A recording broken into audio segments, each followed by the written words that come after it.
Her eyes. They were often upon him. Candid, admiring, possessive. Her eyes. Her extraordinary eyes. Alan Patterson was aware of her eyes. At the newsstand, at the lunch counter, in the elevator. He was aware of them for almost a month. And they were to lead him into guilt and terror and murder, as sure as my name is Boris Karloff. Our story is about the watcher and the watched, and a not-so-innocent bystander. There's an outsider, too. Alan's wife. 4 pairs of anxious eyes. But no one could foresee the shattering effect of the twisted image. That's the name of our story. Our principal players are Mr. Leslie Nielsen, Mr. George Grizzard, Miss Natalie Trundy, and Miss Diane Foster. Well, I'll say no more, but I promise you one thing. This is a thriller.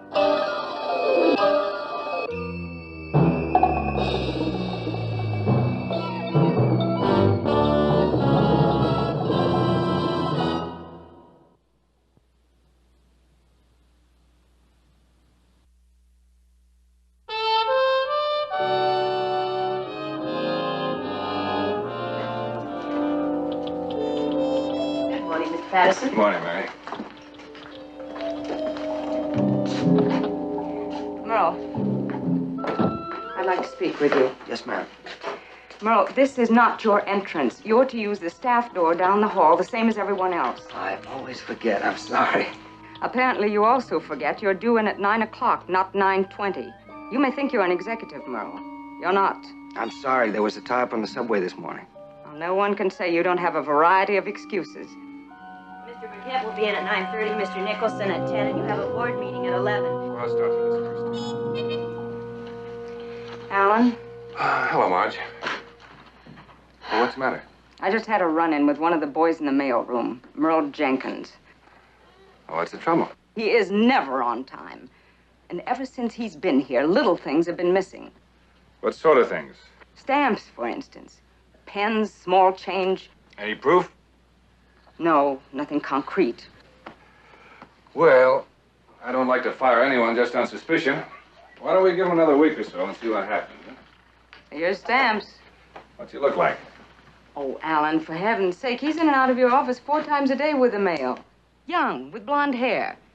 Kind of a smudged-up carbon copy of you. As a matter of fact, he acts as though he thought he were you. Well, I guess I hadn't noticed. Yes. Mr. Purdy's on 3. Right, thank you. Marge, we'll talk about this after Yes, lunch. I have a sure. very full morning. Of course. Hello, Bill. How are you? Fine. How about lunch one day next week? I'm sorry, Bill. I've given up your kind of lunches. I'm on a diet. Who are you kidding? No, I mean it. I've been eating in the drugstore in the building here for the past week.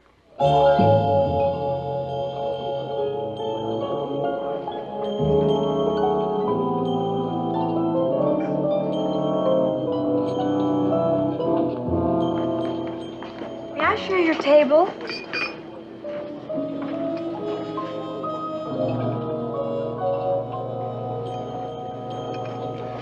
Would you mind telling me something? Why do you stare at me all the time? I don't mind at all. I just like to look at you. I think you're the most attractive man I've ever seen. Well, oddly enough, my wife feels the same way. So does my small daughter. Of course they do, because it's true. Oh, you don't mean that... Well, they couldn't mind my just looking at you. Well, perhaps they wouldn't. Mr. Patterson. Well, how do you know my name? Well, I asked one of the elevator operators. Mine's Lily Hanson. How do you do, Miss Hanson? You work in the building, don't you? Yes, I do. I like it very much. It's my first job. Well, that must be exciting. Oh, it is, and it's such a nice job. We only work from 9 to 5, and we have every Saturday off. I wish I could say the same. You have to work on Saturday? Well, just this Saturday. Nice meeting you, Miss Hanson. Goodbye. It's not goodbye. Alan.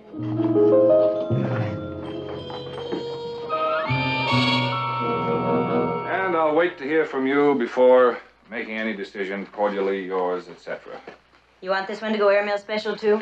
Yes. Look, it's after 12. Why don't you type that stuff up and I'll go for lunch. It won't be long, and then you can go when I get back. Well, I brought a sandwich with me. So many places are closed on Saturday. Yes, well, I'll find someplace. You don't have to rush. I have enough work to keep me busy for a couple of hours. Oh, I have enough trouble staying on this diet without all that extra time.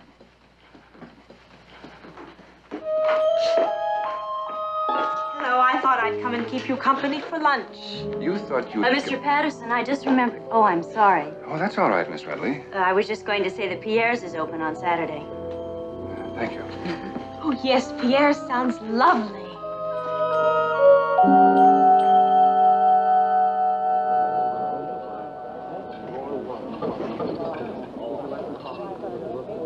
Such a wonderful lunch. I've never been in a restaurant like this before in my whole life. Oh, haven't you? Must be wonderful to be able to eat in places like this all the time. Well, someday you'll be able to. Sometime you'll marry a nice young man. Oh, no, I won't. Marry a young man, I mean. You can't depend on them. Well, then, let's say you'll marry someone. Yes, because I have a plan. I do everything by plan. I read an article once that said it's the only way to make things come out the way you want them to. You're a very dedicated young lady, Lily. Where are you from? You're not a New Yorker, are you? I'm from Elmira. Oh, it was awful. I saved for 2 years to get to New York. Aren't you lonely without your family? Yes, but it doesn't bother me because I know it's just for now until my plan works out. Well, that must be quite a plan. I have to get back to the office. I've work to finish. Oh, Alan, not yet. It's so nice just to sit here with you. Alan. Why, Bill, how are you? Fine, fine, but I thought you'd given up lunches like this. Well, you know, Saturday. Oh, I'm sorry. Mr. Purdy, Miss Hanson. How do you do? Pleased to meet you. Would you care to join us, Bill? Oh, no, thanks. I've had lunch. Well, darling, can't Mr. Purdy at least sit and have a drink with us? I do so want to meet all of your friends. Well, I've got to catch a train. So long, Alan. Nice to have met you, Miss Hanson. Darling, please don't be angry with me. Lily, this is not a scene from a movie or some love story magazine. I can't stand it when you talk to me that way. Good Lord, don't cry. My fault for bringing you here in the first place. Get up. I'll call a cab. Alan, will I see you on Monday? No, I'll be very busy on Monday. And every day.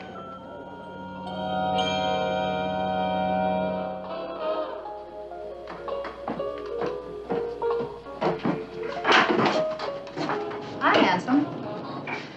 You've got a visitor in your room. A woman.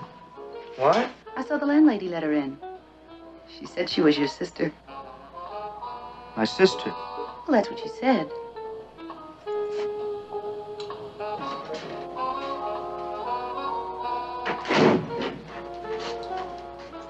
Hello, Merle. Surprised to see me? What are you doing here? I came to New York on business. How'd you find out where I live?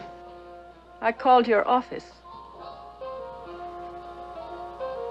Naturally, I couldn't leave without seeing my own brother. Besides, everyone was so impressed with your letters about how successful you are. I was curious to see for myself. Well, I haven't always lived here. This is just a temporary setback. What a liar you are, Merle. And you always were. Better close the door. We don't want the neighbors in on our family discussion. I suppose you're going to tell them now, all of them. Now, why would I do anything like that? Because you hate me. You always have. You made that up because I disciplined you. Someone had to try, at least, to save you from being completely spoiled by Mother. She didn't spoil me. She tried to help me make something of myself. Make you what? Speech lessons, dramatic lessons, buying you more clothes than you knew what to do with. Anybody think you were a girl the way she treated you? Is that why you always punished me when she wasn't around? You wanted them for yourself? I had better things to do with myself even then. I failed pretty badly with you, but I did try. You didn't fail. You succeeded in making me so afraid of so many things I shouldn't be afraid of. You said I'd never do anything, I'd never get anywhere. It took me years to get over you. But now you have, Yes, now I have. You're vice president of your firm, aren't you? Or so you said in your letter. I never said I was vice president. Liar. I said I was going to be vice president, and I am going to be. You can't steal jobs the way you steal things, brother dear. You still do steal, don't you, Merle? Shut up. You're still afraid of me. A full-grown man and still afraid of his sister. You get out. With pleasure. You know, it's a pity that you look the way you do. Such a pretty boy. Will never become a man because it's all on the outside. What a waste. Get out, Louise.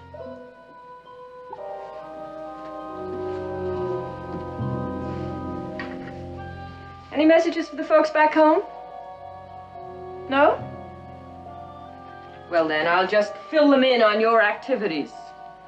In the mailroom. Bye.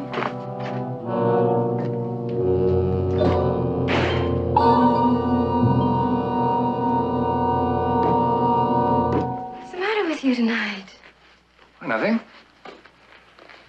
Except I love you very, very much.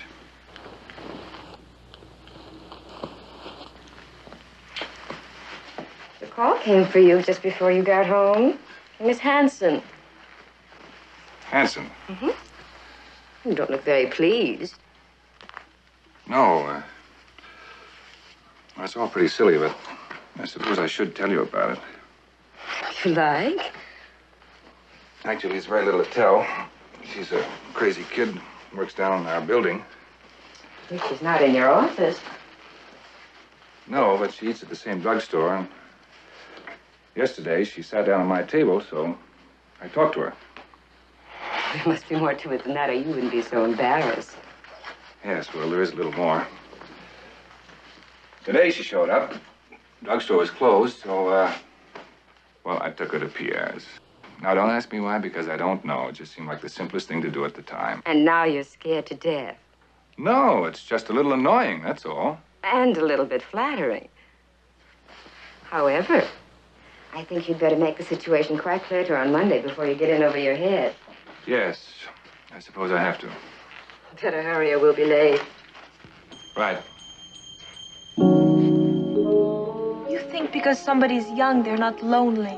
Well, Lily, if you're lonely, I'm sorry, but there's nothing I can do about that. I'm a married man who loves his wife and family very much. Now, you're coming to the office and calling my home. It's very embarrassing. It's got to stop. You mean we'll never see each other again? Well, of course we'll see one another. Work in the same building. Bound to run into one another occasionally. Oh, Alan, isn't there some way? No. Now finish your lunch. I only have one thing to say, and then I'll leave. I love you. And I always will.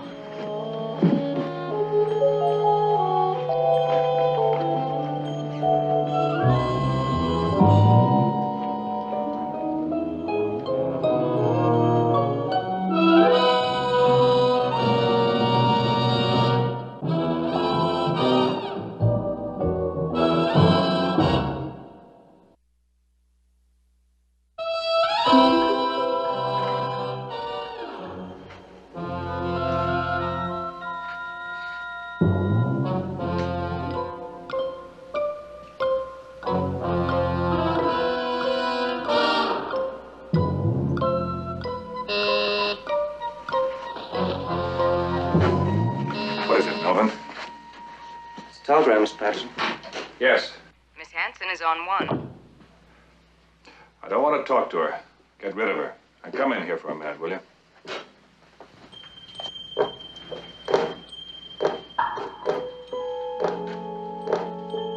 Alan. I wish you'd stop that. It's very annoying. Oh. I'm sorry. A little nervous tonight. We both are. I'm not at all nervous. Well, something's the matter. You have been trying to pick a quarrel with me all evening. Alan, you did explain to your little friend, didn't you? Yes. Did something happen today you haven't told me about? Mommy? Darling, what are you doing up? I woke up and I got lonesome and I need someone. Oh, cry of the world. Come on, darling. I'll take you back to bed and stay until you fall asleep. You promise? I promise. Will you say goodnight to your father? Good night, Daddy. Good night, sweetie.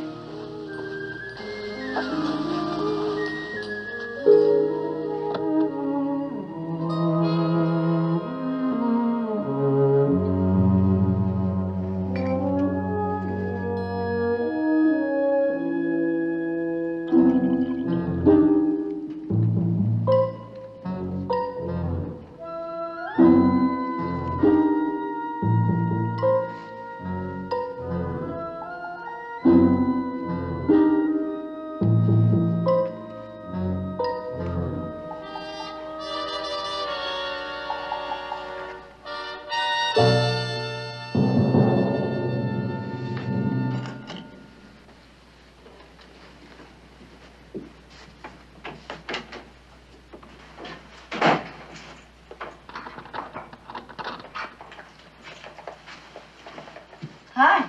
Good evening. Did you take on an extra job waiting tables or something?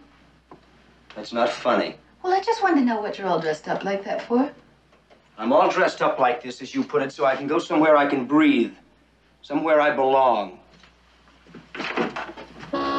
Oh, excuse me.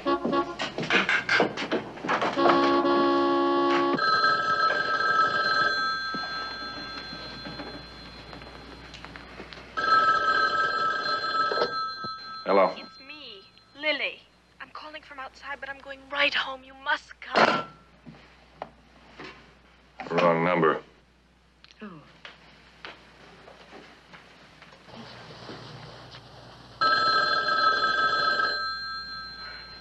Better answer it. You wouldn't want to keep Miss Hanson waiting.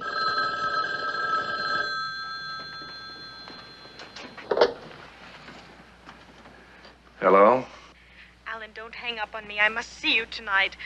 I don't live very far away. It's 539 East 59th Street. I'm calling from outside, but I'm I going have no right intention home. of Must seeing you come. tonight or any other night.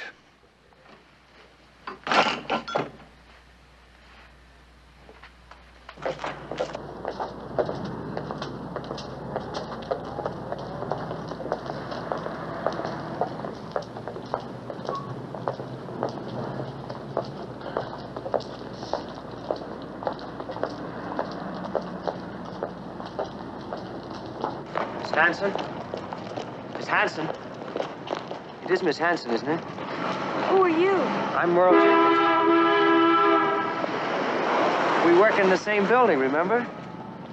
Oh, yes, I guess I've seen you in the elevator. But how do you know my name? Well, Alan, Mr. Patterson, that is, has mentioned you several times. Alan? Are you a friend of Alan's? Yes, we work for the same firm. Oh, I've got to talk to you. Oh, it'd be a pleasure. You've been crying. What's the matter? That's what I'd like to talk to you about. All right. Why don't I go and get a bottle of wine? No, champagne. You can't drink champagne and cry. Now, they just don't go together. I don't want any. Why don't I go and get it and bring it up to your apartment? My plans have fallen through for the evening. I've got plenty of time. You can tell me all your troubles. You've been drinking already, haven't you? Why, just a few martinis before dinner. Now, you run along and I'll get the champagne and I'll be right with you. We can talk about Alan. It's 539, just down the block. Fine, I won't be a minute.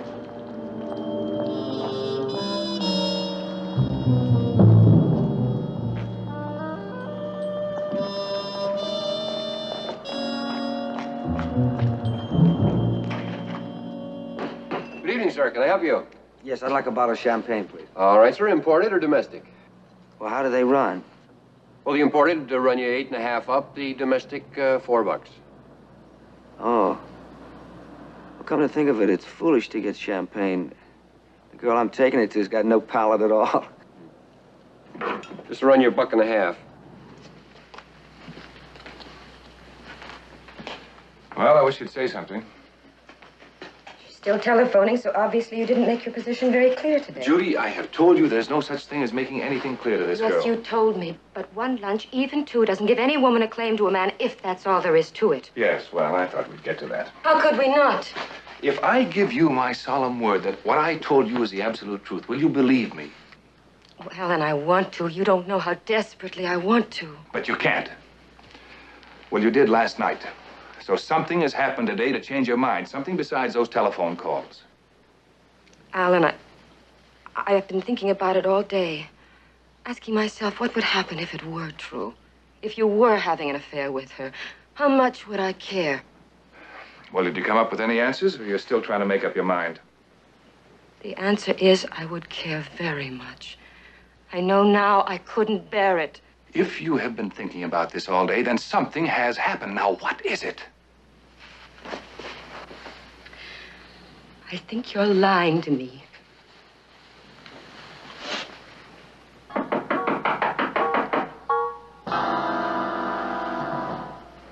Mostly for music, the Willie Elcrum Show. Continuing with a new item, pretty and polite, you name it. Here we are. Especially imported from France for your pleasure, madame. They didn't have any champagne iced, and you can't drink it warm, so I brought Burgundy instead. It doesn't really matter. I didn't want any. Oh, nonsense. A little glass of wine is going to cheer you right up. So where are the glasses? Over there in the kitchen. Well, they're not wine glasses, but it doesn't matter. Where's the corkscrew? You don't need one. With this kind, you just turn the top. Oh. Here we are.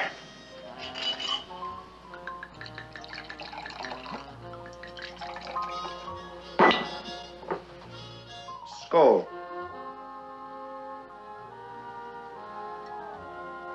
It's bitter. Well, you're just not used to it, that's all. You're pretty. You're very pretty. Did you know that?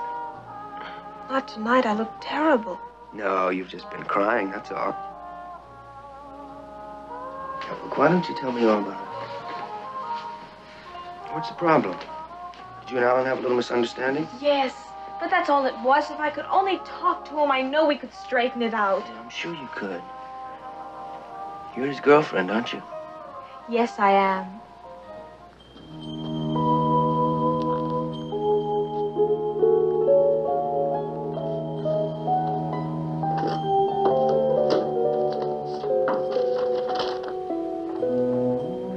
Dear Mrs. Patterson, I think there are some things about Alan and me you ought to know. Would you write me and let me know when I can come and see you? Sincerely yours, Miss Lily Hanson. You have to plan things the way I did. I even picked out the building where I wanted to work. I did that first, and then I got a job there. I wanted a building where a lot of old established firms had their offices. And then I just waited. I watched the men who worked there. And one day I saw Alan. And I knew right away he was the one I'd been looking for. How'd you get to know him? I just kept staring at him until he spoke to me. I knew he would. Just as I know he didn't mean it when he said he'll never see me anymore. Once he leaves his wife, he'll... Oh, come on. He's not going to leave his wife. I can't help it that she called. The number's in the book. Anybody who can read can look it up. I thought you'd given it to her.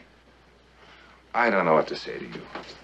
What you have to say is not to me, it's to Miss Hanson. And I suggest that you say it as soon as possible, and say it so that she finally knows you mean it. And what would you have me say to her that I haven't already said? That she is not to call here again under any circumstances. This is my house, and I won't stand for it. You can find some other way to keep in contact with her. Judy, I have had just about enough. I quite agree with you. I don't find this discussion about your squalid little affair very interesting. As a matter of fact, I find it and you disgusting. Alan! Oh, Alan, no! Alan, She's beautiful. And she's a lady, a real lady. Just the same, he's going to leave her. I wrote her a letter, and I'm going to see her to explain how much we love one another. And when she knows that, she'll let him go. And he'll come to see me. He won't have any other place to go. You're dreaming. Let's don't talk about Alan anymore. He's not here. I am.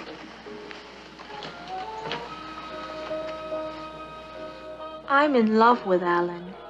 Well, then you could be in love with me. I'm just as good looking as he is. I got twice as much brains, and one day I'm gonna have his job. I'll bet. Look at me, Lily. Who do I look like? Who do I remind you of? Don't you see how much I look like Alan Patterson? Like Alan? Well, that's the funniest thing I've ever heard. Stop it. You don't look like anybody. Don't say that. and you're drunk, and if you don't get out of here, I'm going to call the police! You sit there and you listen to me. It's very late. I have to get up at 7 in the morning. It's not late, it's just a few minutes after 10, see? I know, but I'm very tired. I think that... Look at the watch! See those buttons there on the side? You push those and it turns into a stopwatch. I bet you never saw a watch like that before. It's very nice. Alan's got one, too. Well, this is not Alan's, it's mine. I've had it for a long time. My mother gave it to me when I was 21. So don't go saying it belongs to Alan Patterson. I didn't.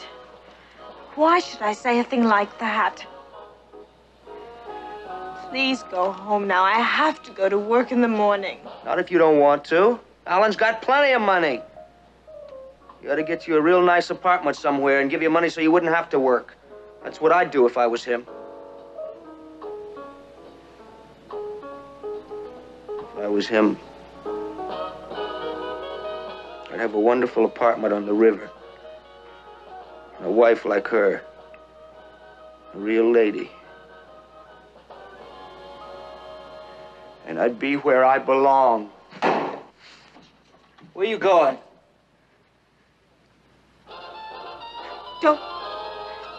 Don't touch me, please. I'm not gonna hurt you. If you come any closer, I'll scream. I swear I will. You don't scream when Alan touches you. Why should you scream now? Don't! Nobody's gonna hurt you. Just like Louise. You're just like her. She was always hurting me, too.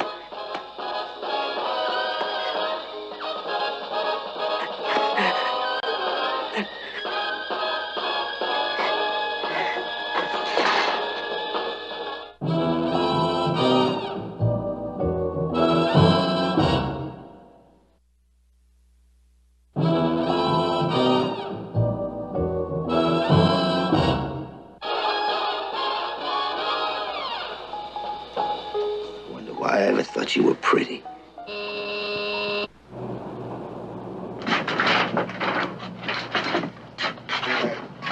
Who are you looking for? Most of them bells don't work. Miss Hanson. Oh, she's in all right. I heard her radio blasting like she was deaf or something. I guess you might as well just climb up and knock. Yes, I guess I better. Thank you.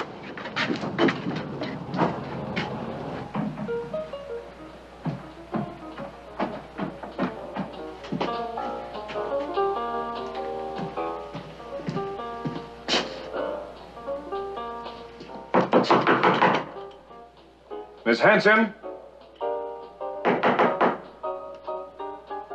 It's me, Alan. Miss Hanson?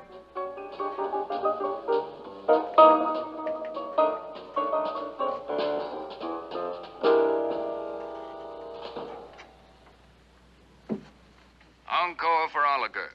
It's our peak of the week. Runaway Riff.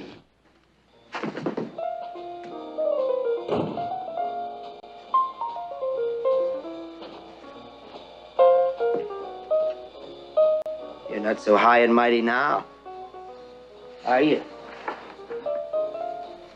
You and your big job, your apartment, your wife, that big gunboat of a car.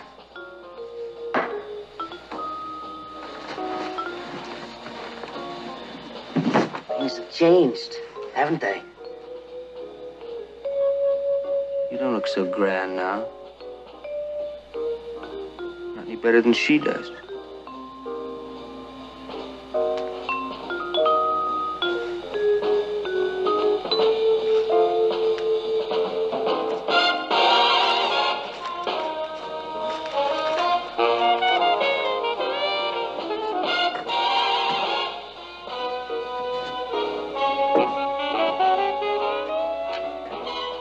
Thanks for the raise.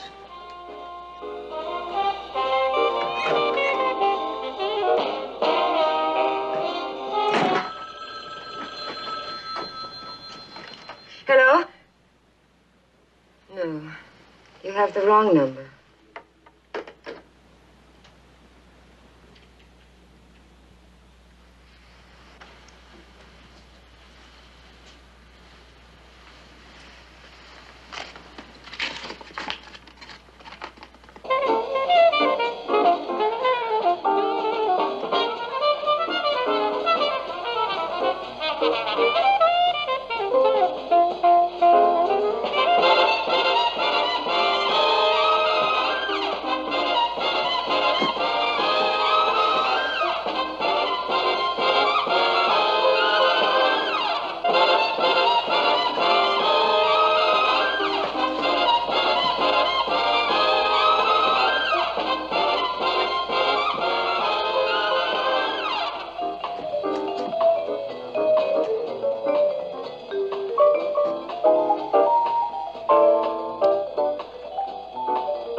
Miss Hanson?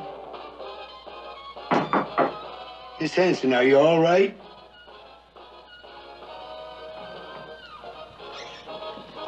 Miss Hanson, are you all right? Oh.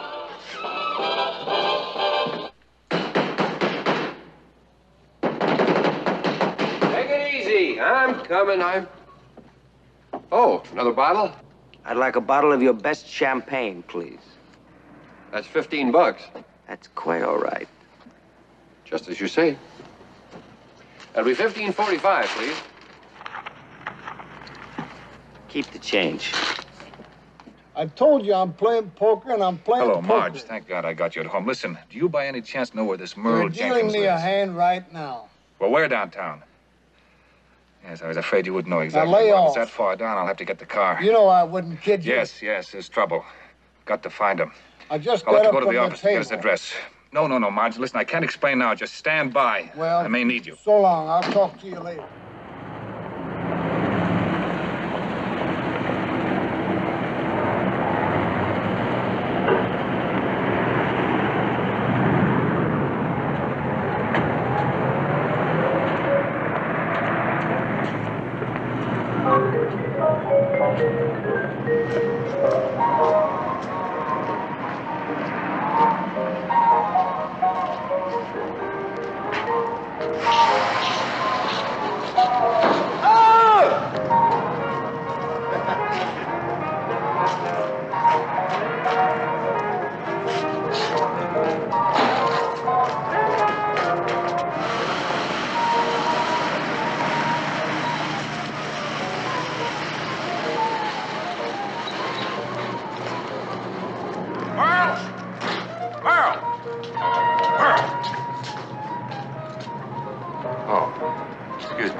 Sure. Why not?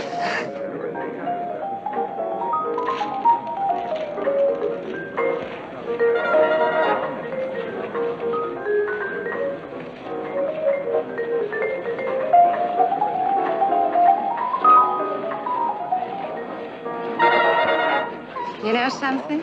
You're cute. My name's Sue. Mine's Alan. Alan Patterson. Merle! Merle! Hey, you! You want to wake up the whole house? The guy's not there. Have you seen him? He went out a couple hours ago. He's all dressed up, ready for a big night. Has he been back since? I ain't heard anybody come in the last hour or so. Yeah, well, I'll wait outside for him. You can do anything you like so long as you do it quiet.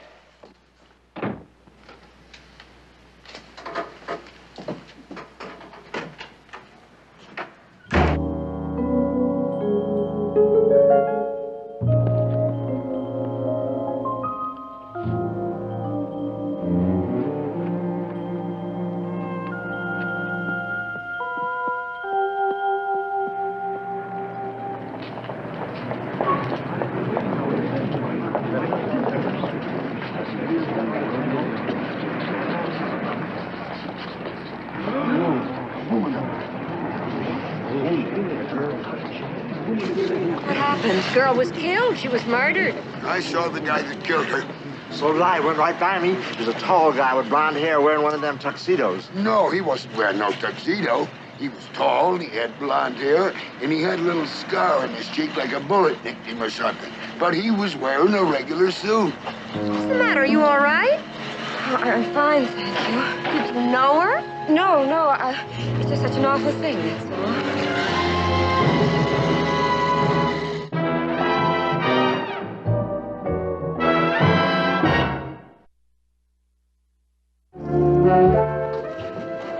I'd like to have a bottle of champagne, please.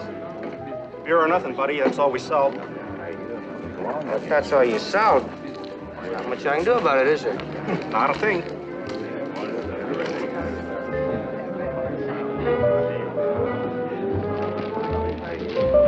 What kind of place is this? All they sell is beer. What do you want, champagne? As a matter of fact, yes, it's my favorite drink. Lucky you.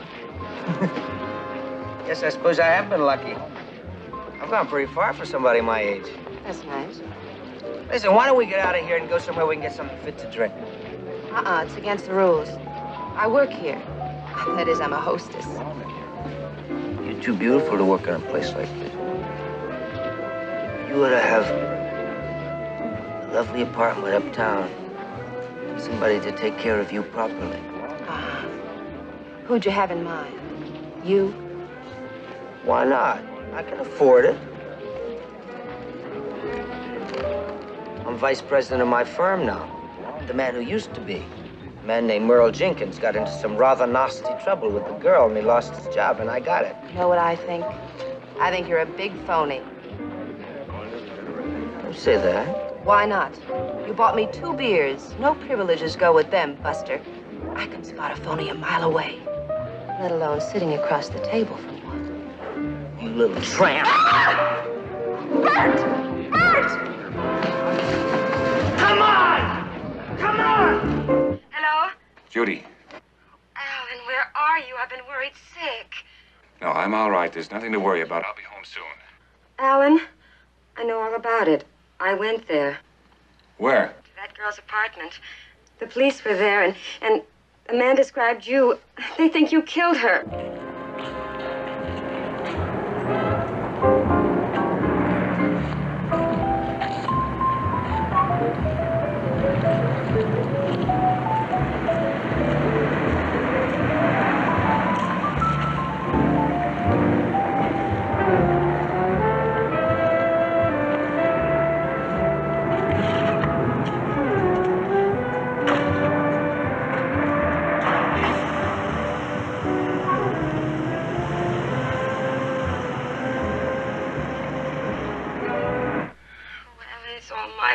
Forgive me.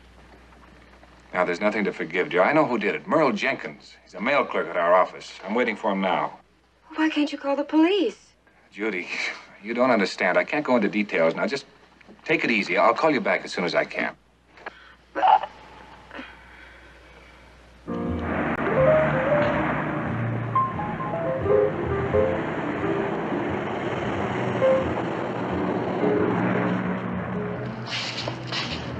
Did you see anyone drive away in a dark gray car that was parked here? Yeah, a guy all dressed up. He looked a little like you, only a little shorter. He came out of there. It's a dance hall? Thanks, Duke.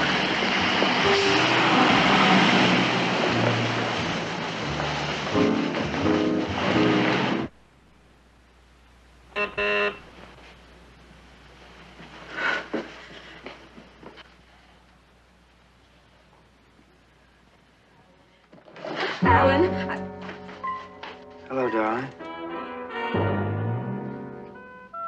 Don't do that, darling. It's just me. I've come home. Sue, come over here a minute, will you? what's the matter now? That kook you were with tonight snatched the car. This guy's looking for him. Wants to know his name. His name's Alan Patterson. You have a phone? Yeah, there's one right over there on the wall. Thank you.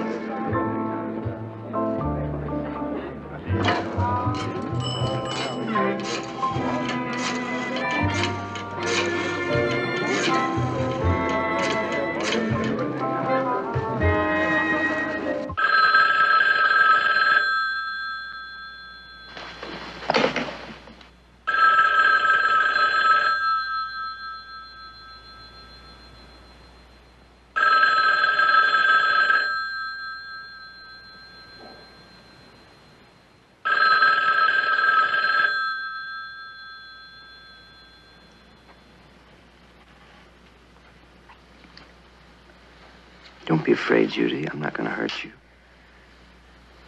I wouldn't hurt you for the world. Now, won't you sit down and listen? All right.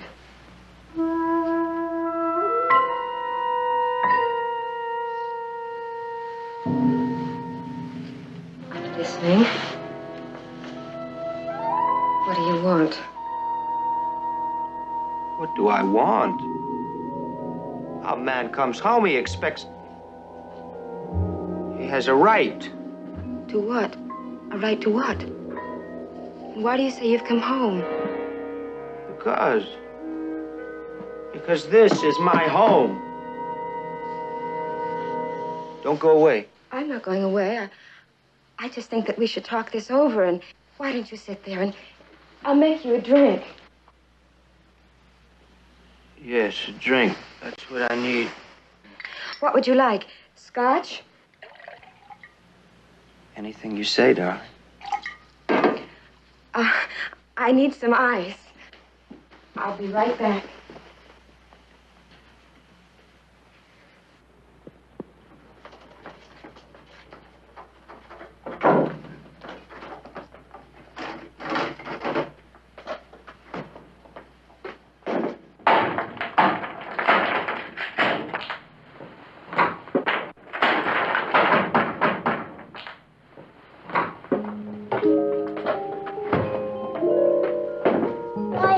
The noise. Who are you? Don't you know me either? I'm your daddy. You are not.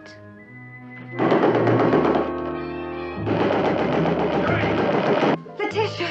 Letitia! I know! Whoever that is, get rid of her. Look in the other room. Go ahead! Judy, where is he? He's got Letitia. Where? Where? In the kitchen.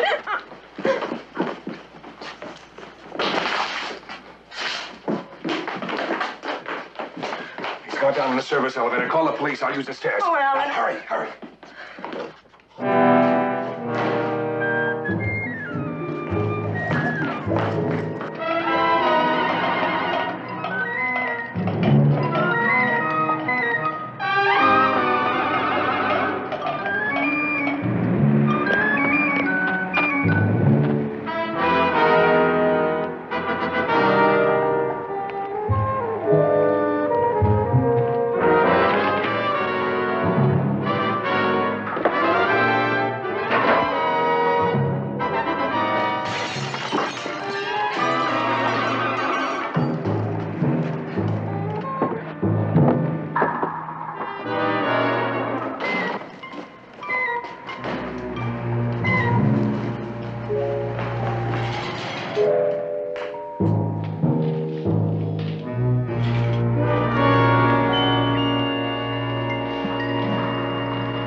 police are on the way. Let the child go.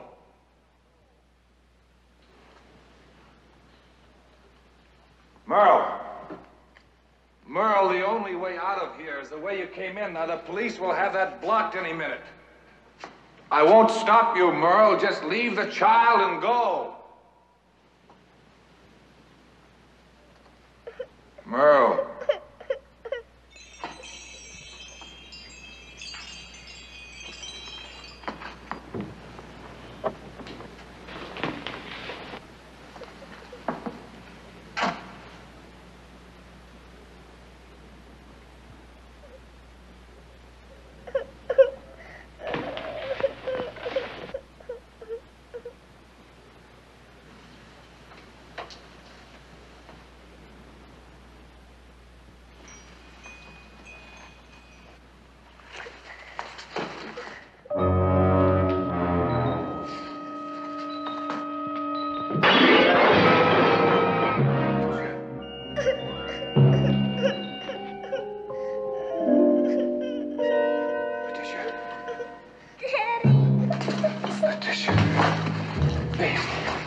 Are you all right?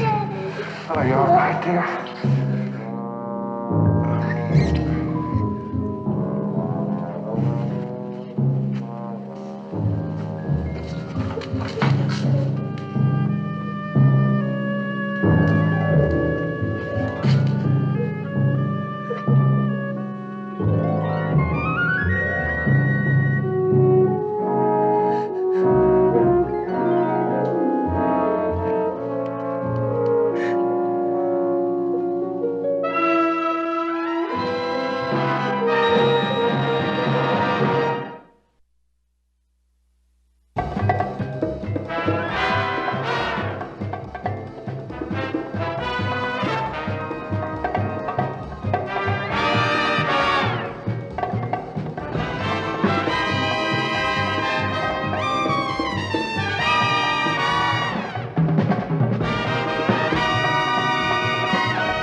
What would you say, ladies and gentlemen, if I were to tell you that there is a dimension where time is neither dead nor unborn?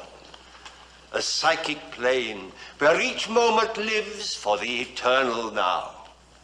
Would you scoff if I were to assure you that the past and the future can be revealed to us merely by attuning our minds to the cosmic In the car by the stage door. I see some skeptical smiles already. Well, my friends, no need to be self-conscious about your doubts. Man has always rejected that which he cannot fully comprehend. But I challenge you to refute the predictions of Nostradamus, or to deny that down through the ages, every major event has been foretold by someone. A pagan priest, an oracle, an astrologer, or just some simple man whose mind is responsive to the vibrations of the cosmos. Coincidence, you say? I think not, my friends. And I propose tonight, ladies and gentlemen, with your permission, to reveal to you some of the remarkable occult powers which lie at the very threshold of man's knowledge.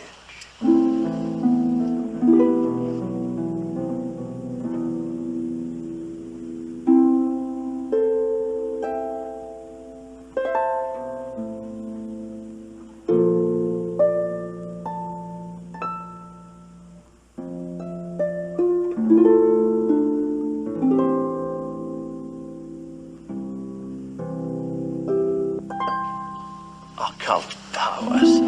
Who's he kidding? Come on, we missed the preliminaries. No, I want my question answered.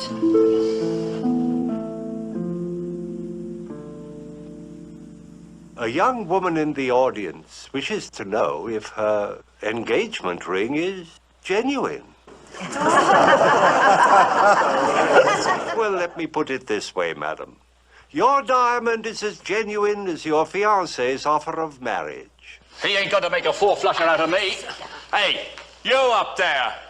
I paid 200 quid for that ring she's wearing, and I can prove it, see? 200 pounds, sir.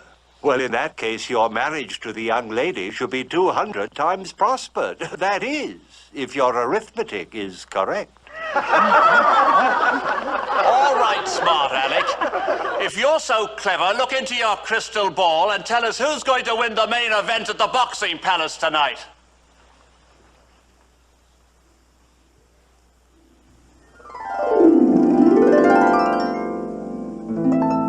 The main event at the Boxing Palace tonight.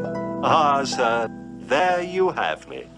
You see, it is quite obvious that neither the spectators nor the fighters will exert enough mental pressure to have the slightest effect upon the psychic plane. Pray do not misunderstand me, ladies and gentlemen. I have no desire to demean the ancient and honorable profession of prize fighting, which has always been... always...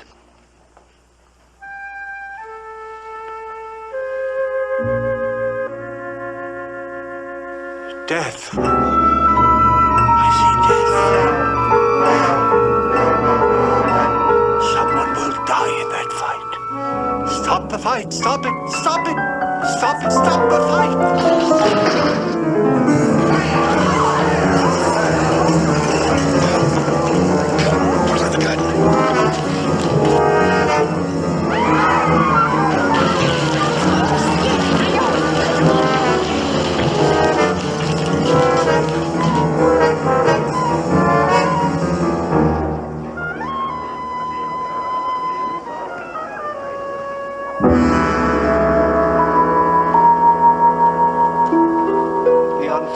Gentleman you've just observed has had a most terrifying experience. You see, his business is pretending to be clairvoyant. But the glimpse he just had into the future was true, as sure as my name is Boris Karloff. Imagine, if you will, the plight of a man who finds his premonitions concerning those he loves coming true in the most horrible and violent ways. The name of our play is The Prediction, and appearing with me are Miss Audrey Dalton, Mr. Alex Davian, Mr. Abram Safair, Mr. Alan Caillou, and Mr. Vervin Vai.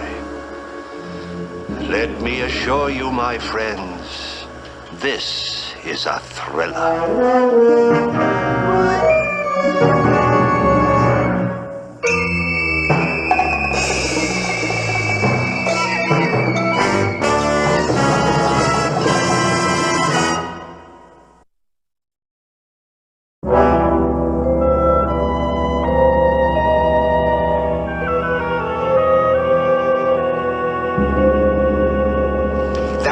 Nice little scene you just played. What are you trying to do? Get us fired? Leave him alone. I'll let him alone. I'll pull you right out of his tired old act. Oh, stop it. Can't you see he's ill? Go away. You show some respect for your father, young lady. Noreen, I frightened you. I'm sorry. You had a nasty fall, Clay. Just lie still. What? No. I must get to that boxing arena. You're going to your dressing room to lie down. Let me alone. Give me a hand, boys. I'm all right, I said. No, let me alone. I've got to go. I'm all right, I tell you. Come on, you've created enough disturbance. Let me alone. I'm all right. Hold it, Charles. You're weak in the head.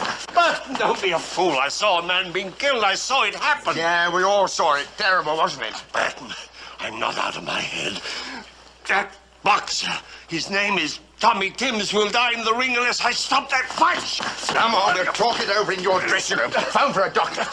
You don't believe me? Well, sure I believe you. And I'm going right over to the arena and tell Tommy's manager.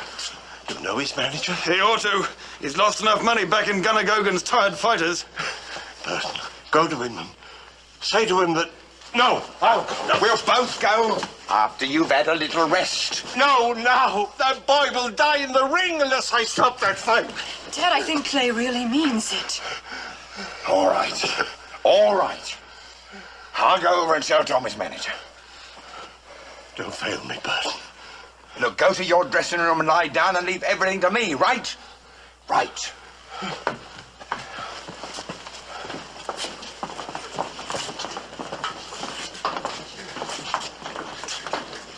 The old phony's got himself believing his own act. Loyalty. That's what I like about you, Burton. Loyalty.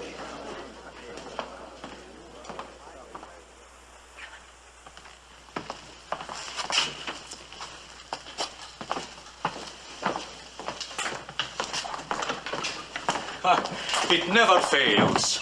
Every time I leave the theater, something happens. I tried to tell him that Ern was dangerous, but he wouldn't listen. Now I'm going to have trouble with the fire inspector. All right, how is he, Noreen? The doctor says it isn't serious. That's all I need. Business is terrible. Now my star attraction is laid up. Gus, I said he'd be all right. I'm going to see for myself. Later. You've got something to do, remember? You think we should do that now? What's more important than ever? He's shaken, he's frightened. He needs to know how we really feel about him. Give me 20 minutes, huh? Everything should be ready in the kitchen. If it isn't, I'll fire the whole staff. Maybe I should already. They're leading me into bankruptcy.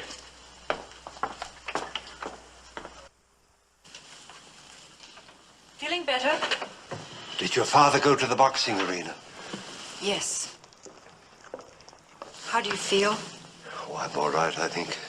I made quite an exhibition of myself, I'm afraid. The act needed a new finale. Gus will be furious. Gus will be Gus. Noreen, I never made any pretense about the act. It's entertainment, nothing else. I know people are intrigued by thinking they can get a peek into the future.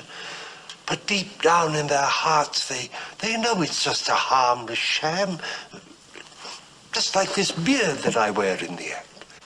Don't talk about it now, Clay. Have to talk about it. I don't know what happened out there tonight. Was it self-hypnosis or something else, something beyond my control? I don't follow boxing events. How did I know the name of that fighter? You probably saw it on a billboard or read it in the newspapers. You forgot it until that man in the audience mentioned boxing, and then your imagination did the rest. I wonder. I know. You're just tired. You've often said yourself, and I quote, "A suggestion presented to a fatigued mind can sometimes have alarming results," unquote. Do I really sound as pompous as all that? You sound perfect, always. Now, you finish taking off your makeup, and I'm going to go repair my lipstick. I'll be back for you in a jiffy. Where are we going? Look into your crystal ball, Mr. Mace. It's all there. In the dimension where time is neither dead nor unborn, but where each moment lives in the eternal now. Get out of here. He's a jolly good fellow. He's a jolly good fellow. He's a jolly good fellow. Which nobody can deny. Well, all I can say is this is one day I will never forget, and for more than one reason. What you gonna give us for an encore, Clay? Set fire to a stage manager, Charlie. Oh, Noreen, have I got to cut your beautiful cake? Well, here goes. There. No, but seriously, a mere thank you is quite inadequate for what I really feel. What can I say? I say everybody have a good time on Gus Kostopoulos. Everybody have a good time. And Noreen, music, please. And please, people, don't break up the place too much.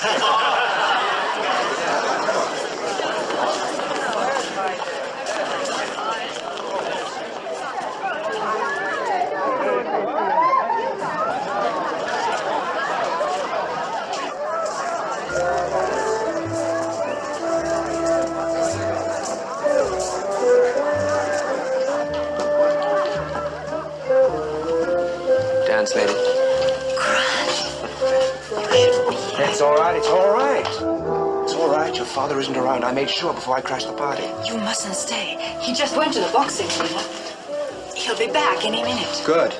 Then I can have it out with him. It won't do any good. He'll just make it impossible for me to see you. Why? I'm not such a bad cat. I'm reasonably presentable. I may even have a future of sorts with the right girl to keep my house and have my kid. Grant, please.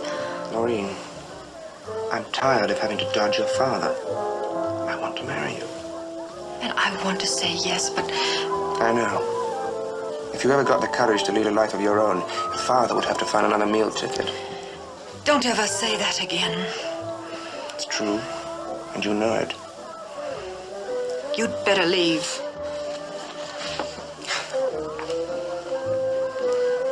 It's not fair. I can't go on like this, and I can't end it. I love you, Noreen. I have to hit out if anything stands between us. I understand, darling. Just be patient for a little while longer. All right. We'll settle it when I get back from Edinburgh next week, okay? Grant, please leave. All right, I'll go. But this is the last time I run for cover.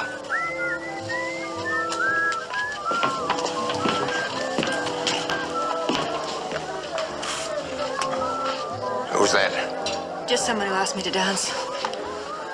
You're drunk. Where did you get the money this time? Oh, your old dad's still got a trick or two left up his sleeve. You better not let Gus see you like this. Clay won't stop him from throwing you out this time. He will if he wants to keep you in the head. When you do things like this, I could... You could what? Nothing. That's better. You just remember to keep a civil tongue in your head, my girl. You do exactly what I say, when I say. Understand?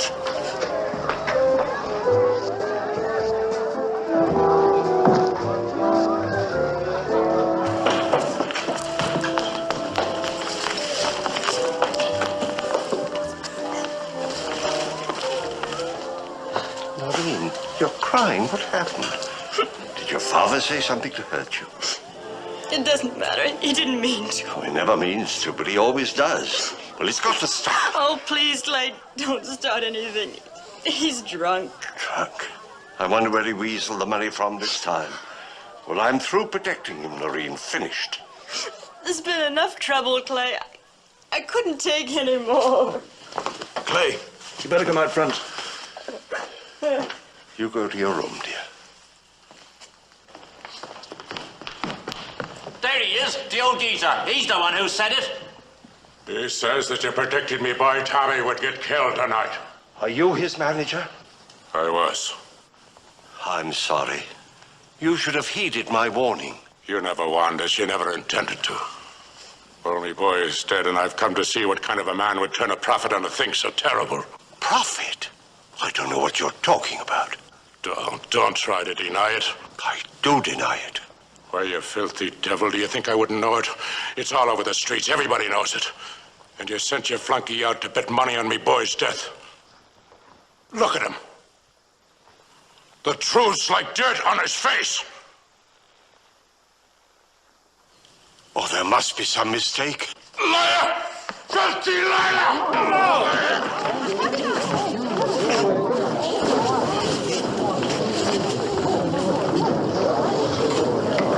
You think Avery's telling you the truth? Send Burton out to warn you. We all heard him. Burton! Where is Burton? I'll find him. Charlie, why did you tell us? Why not? Don't you see? A man as distraught as he is isn't responsible for his actions. If he finds Burton... I just hope I'm there. How about that, eh? Yeah, some of this ducks you want.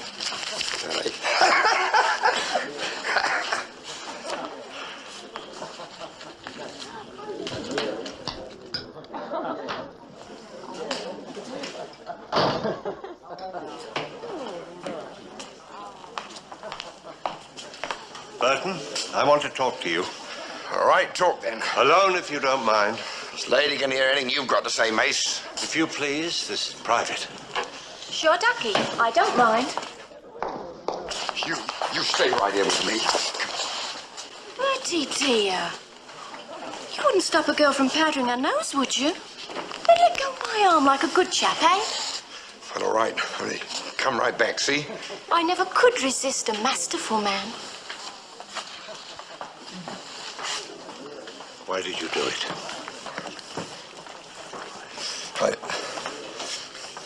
I tried to get to the gunner. I tried to warn him, like you said, but the copper on the door wouldn't let me into the fighter's locker room. You're lying. I'm telling you what happened. How much did you win? Well, nothing. You can't bet on the fights when you're broke. Well, all right, I made a few quid. £100. Well, all right. So what's wrong with someone trying to get a bit of good out of your hunch? They wouldn't let me see the gunner, so I did the next best thing. All right, I didn't kill the boy. If anyone's to blame, it's you.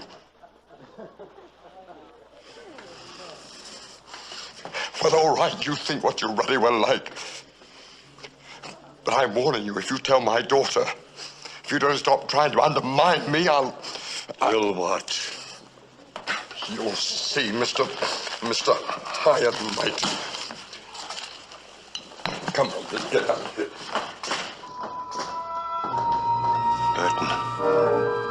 Burton, don't leave. Don't go. Don't leave with that money, I warn you. You go and hang yourself, Mace. Burton! Charlie, stop him, I said. Oh, Burton? Why? Something is going to happen. Ah, he's a big boy.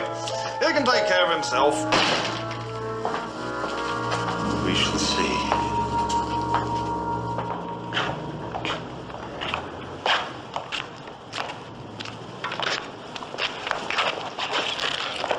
How about a little kiss, eh? Aren't you the forceful one, now? Well, it can't do any harm, can it, eh? Not it on the street, Dax. A girl's got to mind her reputation. Reputation? Well, that's a fine one. It's not that I grudge you a kiss, Bertie. It's just I do like a little privacy. There's a cosy hole. Well, what are we waiting for, eh? Come on, then.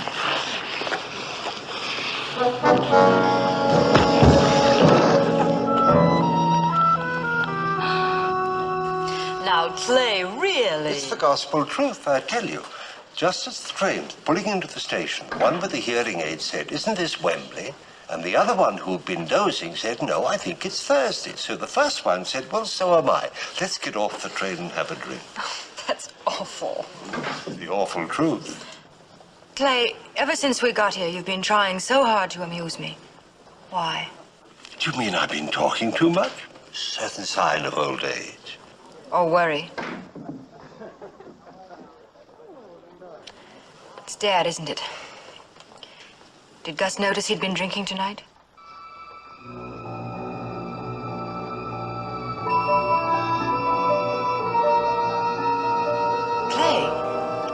Clay, what's the matter?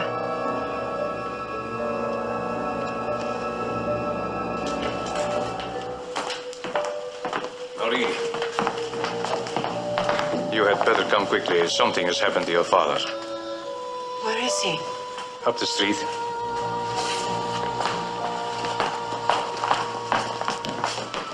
Aren't you coming?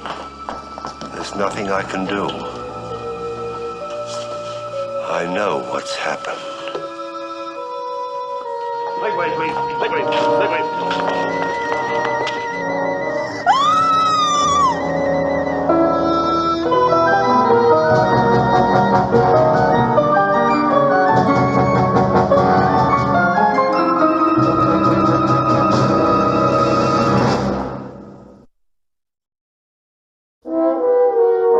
No, I'm sorry. I don't agree. No, I'll talk to you later. Clay! Where have you been all night? I've searched, I've phoned, I was even going to have the river dragged. Why, how was I to know that you weren't going to do something crazy, huh? After your warning to Burton and what happened in that alley? Well, I was worried, Clay. You know how I am. But you're all right now. You're going to be sensible, I'm sure. I've been walking the streets all night, Gus, trying to understand this thing that has happened to me. To me, of all people. There's only one answer. Now, you need a change of pace. Why not rework the act? Dream up some new stunts. Well, I didn't find the answer, but the thought kept growing on me. Maybe I was responsible for Burton's death. Nonsense. It was Gunner Gogan. The police have already arrested him. Gogan is innocent, but I wonder if I am. Stop it, Clay. You're not playing to an audience here. Gus, did I foresee Burton's death, or did I will it to happen? I could have had a motive. You know, there was always friction between us because of the way he treated Noreen.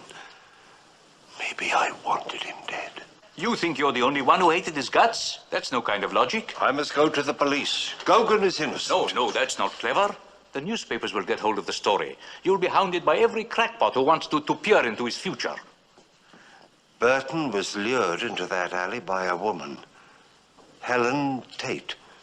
She'll reveal the name of her accomplice as soon as she's apprehended. Sure. Now, why don't I phone the police anonymously, huh? You? Oh, Clay, you can trust me. After what happened to Burton, I'm not going to cross you. I know you won't, old friend.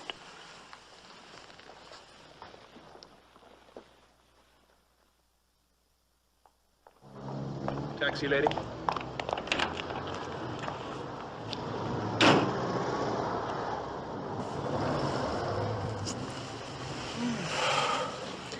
A whole week without you.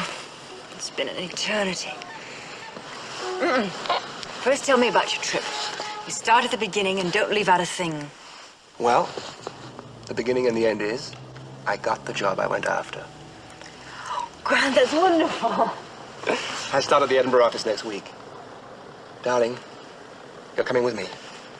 We can drive up to Scotland tomorrow night and be married in a little church I know, just near Edinburgh. We'll have 6 whole days to ourselves before I have to start earning a living for us. Well, you want to marry me, don't you? Yes, Well, then what's wrong? I almost thought the girl cried and got all silly and sentimental when the boy popped the question. I don't mean to spoil it for you, Grant. Well, then, for gosh sake, say yes and put me out of my misery. Noreen, your father's dead. And if Mace is the kind of guy he says he is, he'll be the first one to give his blessing. I can't leave him yet. Why not? He's ill. It's more serious than he'll admit. He needs me. So do I. Grant, don't force me to make that kind of choice.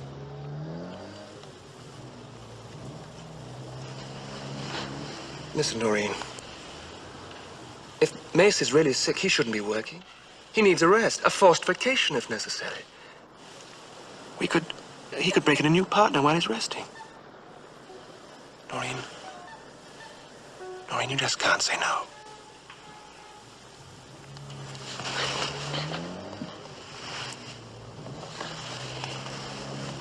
Gosh, you had me scared.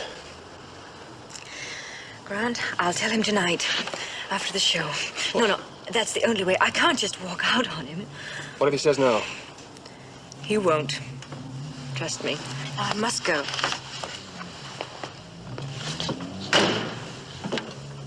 You know something? What? You're going to be a very shrewish wife. Do you want to back out? Haven't got the sense.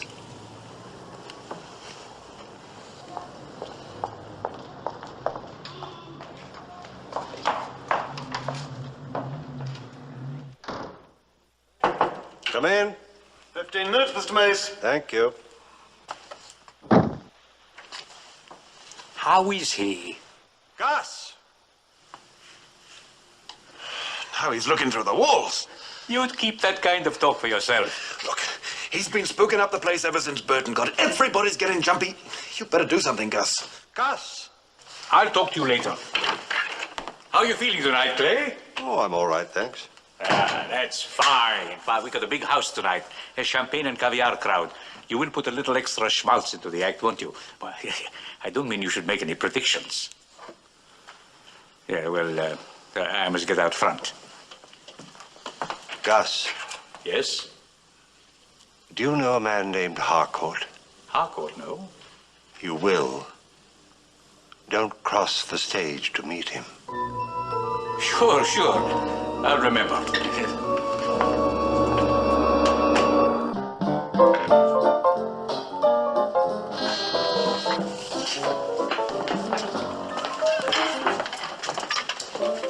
Yeah. Yes, he's here. I'll tell him. Yeah. Gus. Shh, Gus. Somebody in your office wants to see you. Fella named Harcourt. Who? Harcourt? What's wrong, Gus? Gus! Yes, Clay.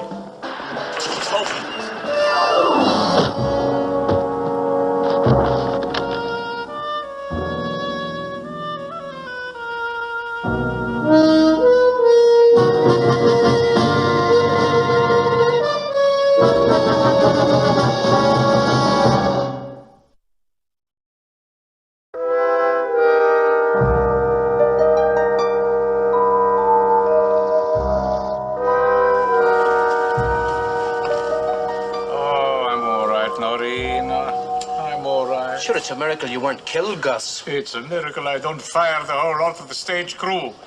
Who did that rigging off stage? Don't blame the crew for what happened, Gus. Clear out, all of you. Go on. Clear out. There are customers out in front. Charlie, put the next act on. That's you, Clay.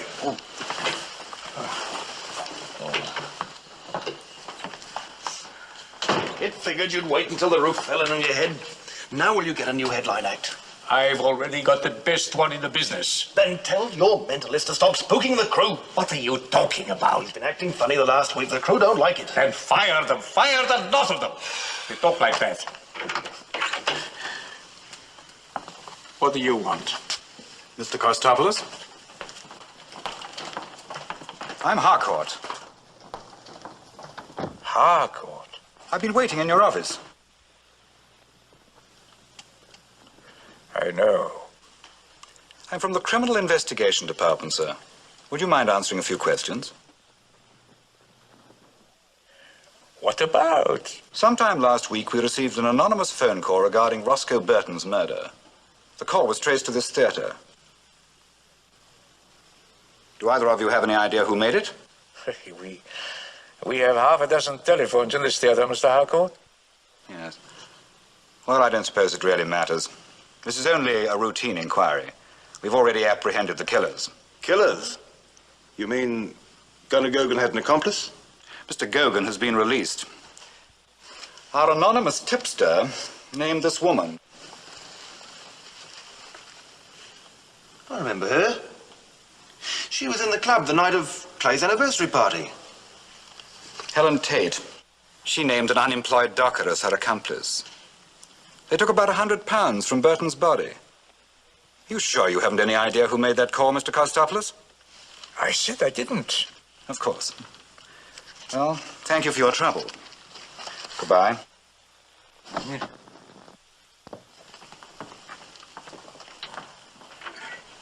All right, Gus. Now tell me that Mace didn't make that call. I say he didn't. You keep your mouth shut about that. We have enough trouble already. To reveal to you some of the remarkable occult powers that lie at the very threshold of man's knowledge.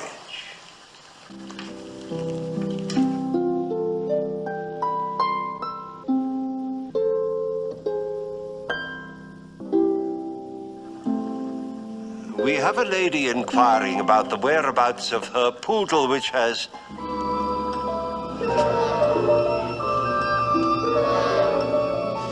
He's off again. Let me get the curtain.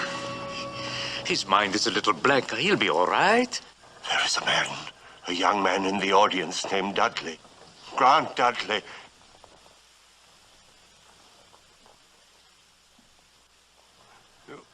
Will you please identify yourself? Mr. Dudley, will you please come forward? Mr. Dudley, I know you're out there. Mr. Dudley. Dudley. Dudley! Dudley!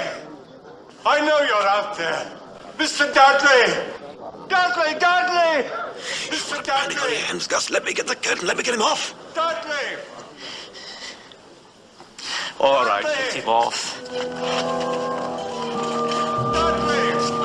Dudley! Dudley! Dudley!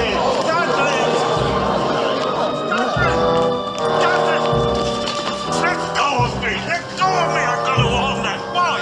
Gus, Laurie, you help me! Dudley must not make that trip! It will end in death!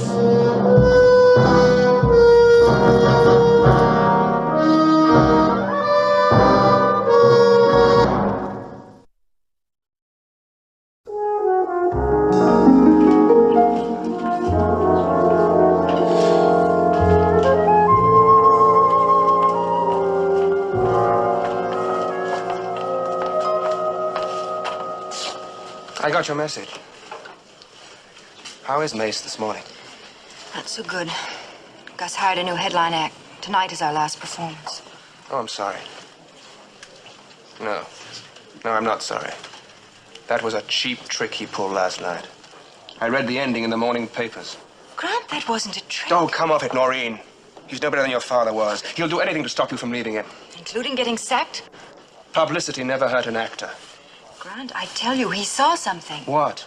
A flaming crash off the highway? Or maybe he saw us skidding off a cliff or tumbling off a bridge? Stop it. Sure, sure. Just tell me if you're still coming with me tonight. I can't. Grant, I can't. He needs me more than ever now. He's ill. Noreen, if you don't break away now, you never will. He'll always find a way to hold you. That's not true. Clay could never deny me anything he thought I really wanted. Well, how did he know about you, Grant? I never mentioned your name. He knew nothing about us. I imagine he has ways of checking on you. That's unworthy of you, Grant. Noreen, I got a wire from the firm this morning. They've changed my assignment. I have to report to the Rome office by the end of the week. To Rome? I'm driving to Dover tonight and getting the ferry boat to Calais. Will you come?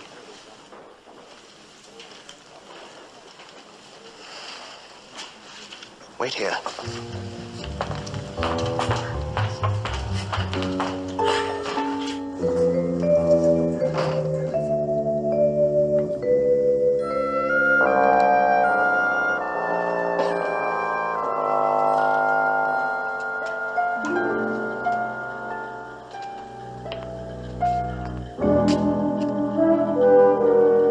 I'm Grant Dudley.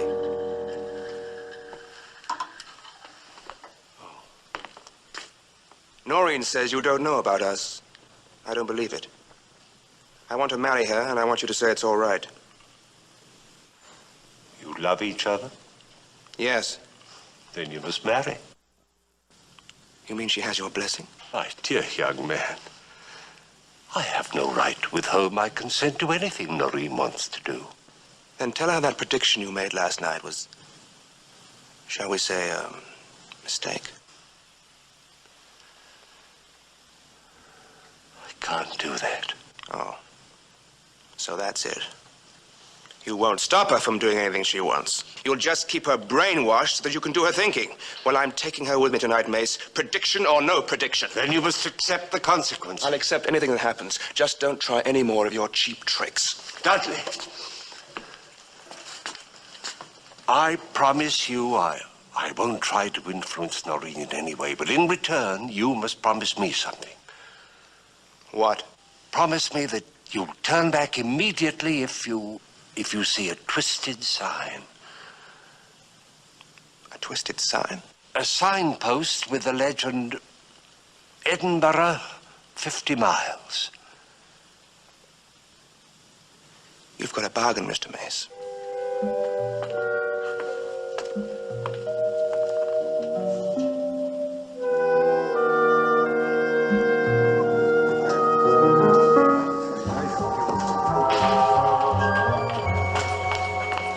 all settled.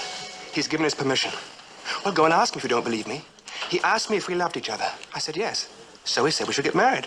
What could be plainer than that? Oh, Grant, that's wonderful. Hey. Hey, there's a law against setting fire to a public place. Coward. Oh, am I going to teach you a lesson? Well, come on, come on. I've got to pack. And you've got to do whatever brides are supposed to do before they're whisked away in the night. What about Clay's prediction? Forget it. And what did he say? Nothing. What did he say? All right. He made me promise to turn back if we see a signpost that says Edinburgh, 50 miles. Well, don't you see, darling? His prediction was a phony. All right, all right. A mistake, then? He didn't know about my being transferred to the Rome office unless you told him. I didn't tell him. Well, that proves it, then. Edinburgh is 300 miles to the north. We're driving south tonight. We're not going to be anywhere near Edinburgh. Come on.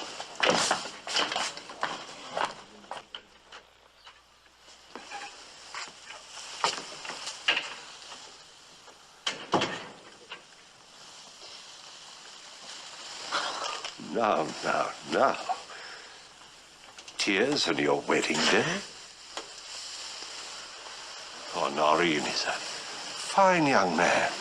I like him. He's a fighter. He certainly gave me a taste of his determination this morning. Now, I don't want to hear any sentimental nonsense about your not wanting to leave me. My plans for the future don't include you, you know.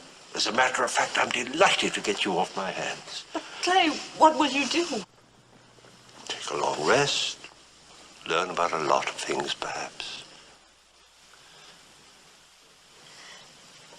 All day long, I've been torturing myself. Afraid you'd think me terribly ungrateful. Oh, Clay, I've been such a coward. I was so afraid to tell you about Grant.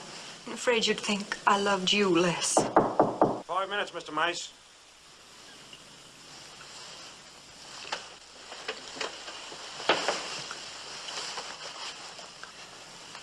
Shall we stand them on their ears, Miss Burton?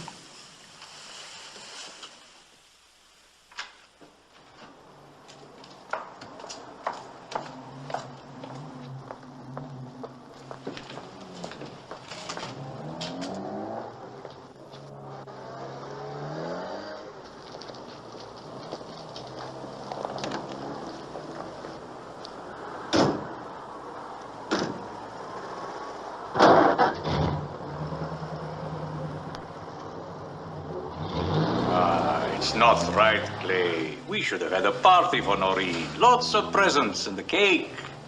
I know what you're going to say. Wedding parties are invented by caterers. All right, I admit it. All the same, it would have been decent to give her a nice send-off. What's the matter, Clay? You okay? I'd like to borrow your car. What for, Clay? Can I have it or not?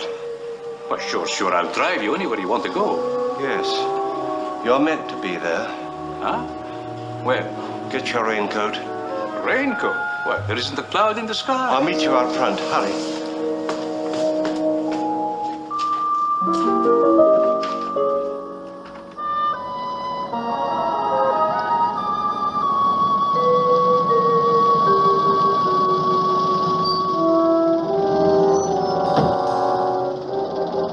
Where to? Just keep driving. I'll tell you when to turn.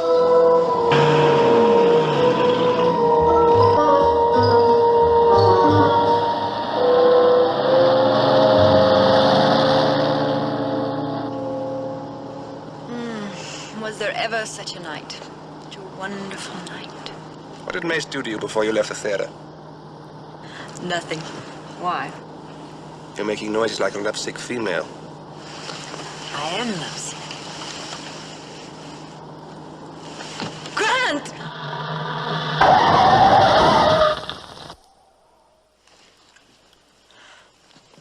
Whew. That was a close one. Hey, you look as though you're going to pass out. Grant, maybe we shouldn't go on. There's still time to go back to London Airport and get a plane. We're driving. Mace isn't going to spoil our first night together. I'm sorry. I didn't mean to snap at you. Tell you what. The first time we see a sign that says Edinburgh 50 miles, I'll turn around so fast you'll think you're in a revolving door. Okay? Okay.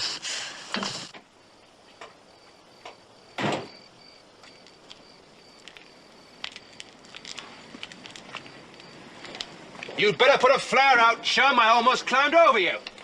Oh, just lit one, mister. I must have gone out. I'm sorry. Might I trouble you to stop at the next garage and send back a tow van? Glad to.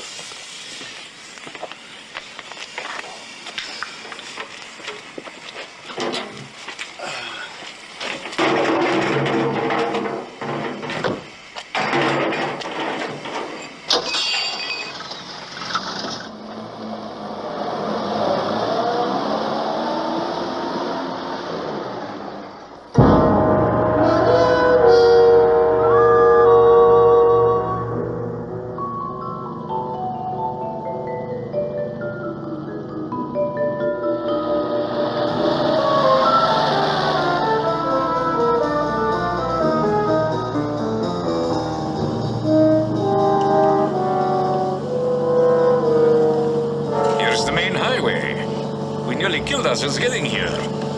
Now maybe you'll tell me why. Stop here.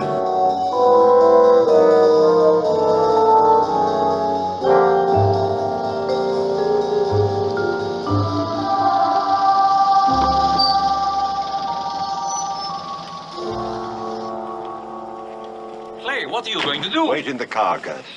There's a black sedan come this way in the past half hour. Just a minute, sir, while I make this connection. There you are. What can I do for you, sir? Fill her up? No. Have you seen a black sedan? A young man and a girl. Clay, what's all this about? Your old man, Governor? What'd she do, run away with a ruddy bloke? Have you seen them? There ain't been a car past here since sunset, sir. Thank you. Thank you very much. Listen to me, Governor. I'm a married man myself, and I know what you're going through.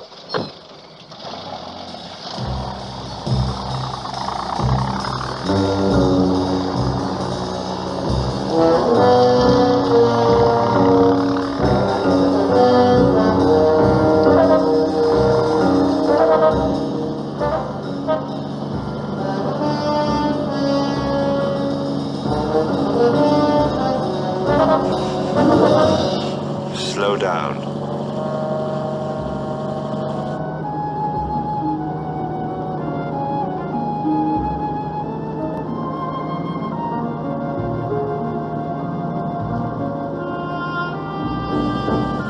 Clay, don't you think we ought to talk this over once again? After all, Grant and Noreen have a right to a life of their own. Stop here.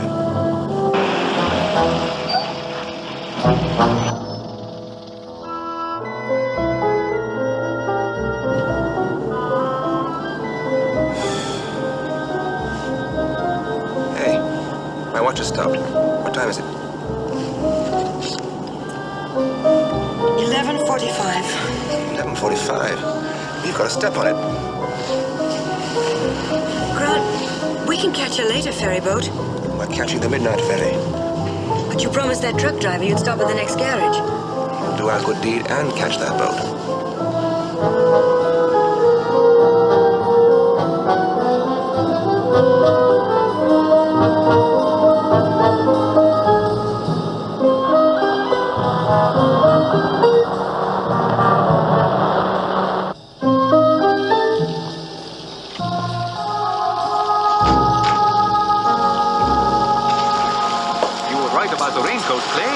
That's it. I've had enough. Now get back in the car.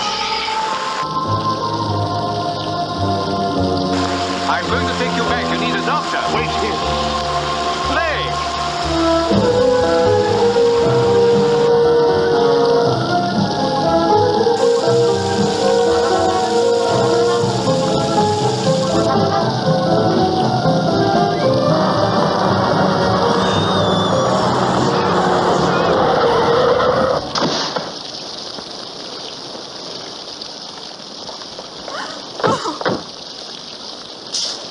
Why did he do it? It's so senseless. How did he find us? I brought him. But he thought we were heading for Edinburgh.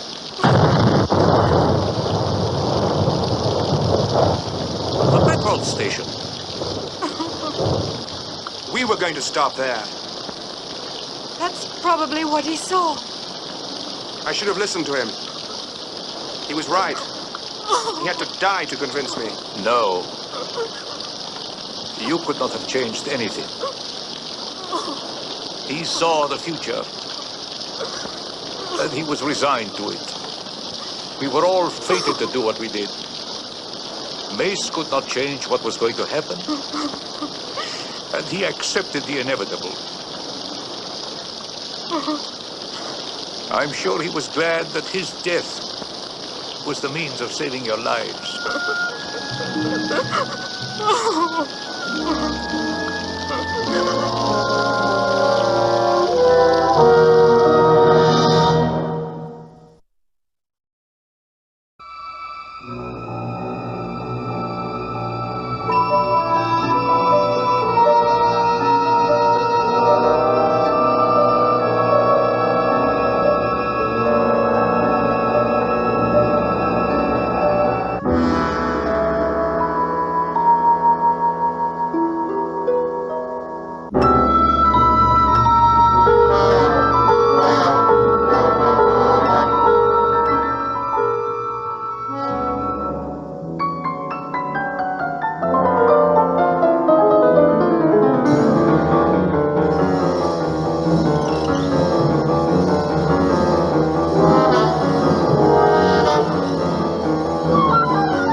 Like you crave that corn when it's freshly bobbed, you gotta beat it to the box with the butter on the top.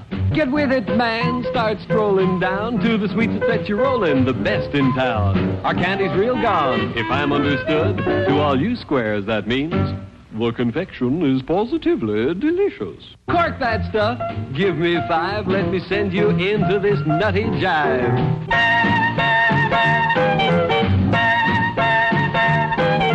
Go, man, go, it ain't very far. Shake it on down to this cool snack bar. Come on, Jill, give us a treat. A friendly pepper-upper with a tasty beat. Drink Dr. Pepper, Dr. Pepper, 'cause it never lets you down. Frosty, man, frosty.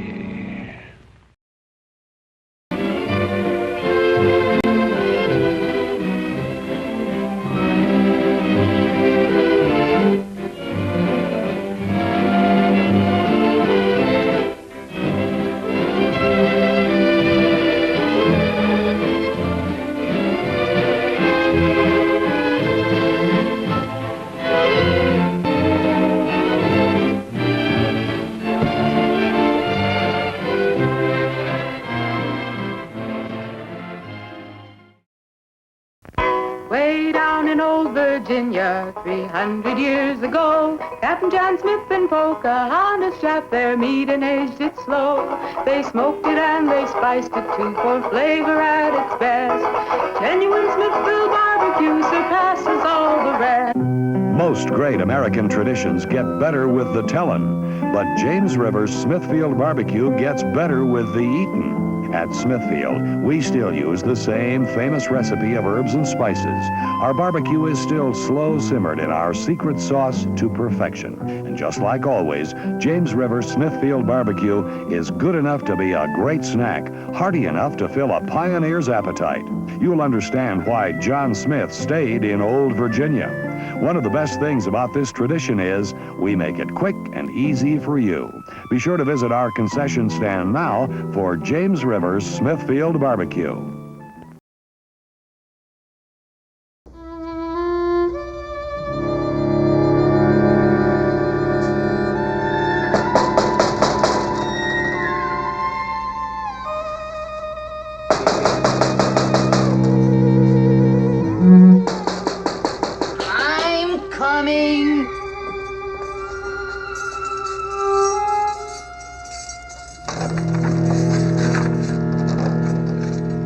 What do you want at this hour? I'm looking for an artist named Henri Redin. You from the police? No. It's a personal matter. Go away.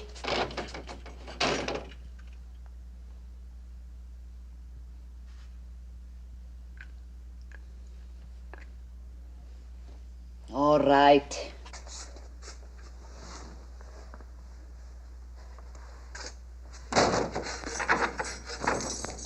Upstairs? I'll show you. But I promise nothing.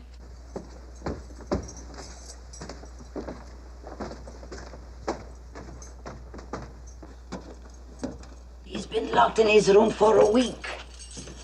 When I knock, he tells me to go away. He's painting a masterpiece. Oh, then he is working.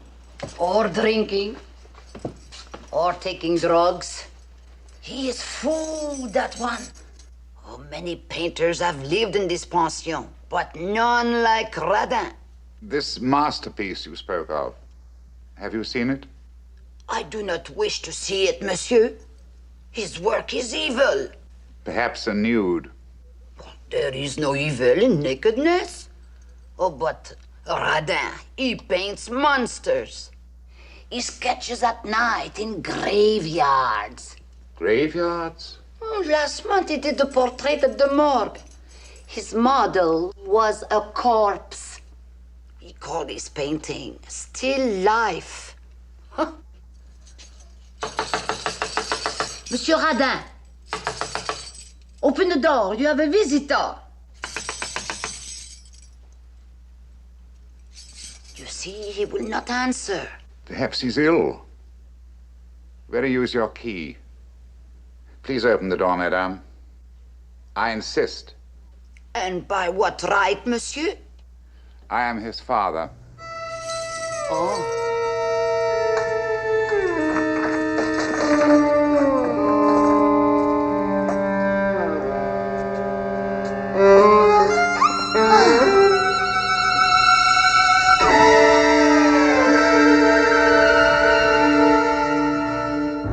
Why would he kill himself?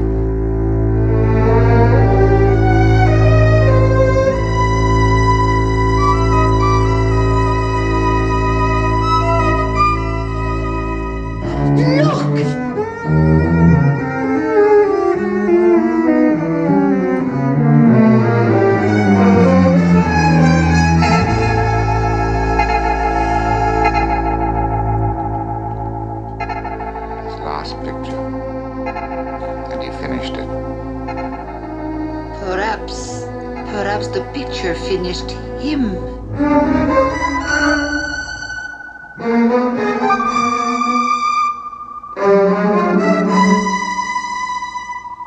Yes, the painting did finish its morbid creator, but I can assure you that our story is not finished. Oh, no. It's only just begun.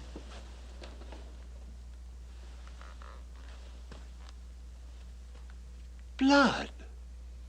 Think of that. This painting is over 100 years old, and yet real blood still glistens on the scythe of the Grim Reaper, which by no mere coincidence is the title of our story for tonight. How strange indeed that the immortality sought by a mad artist should assume the form of death. But even stranger are the fearful consequences to these others whenever the Grim Reaper's scythe drips blood. Our principal players are William Shatner, Natalie Schaefer, Elizabeth Allen, Scott Merrill, Fifi Dorsey, and Henry Daniel. You've seen the harbinger of evil. Someone is in mortal danger as sure as my name is Boris Karloff. Stay where you are.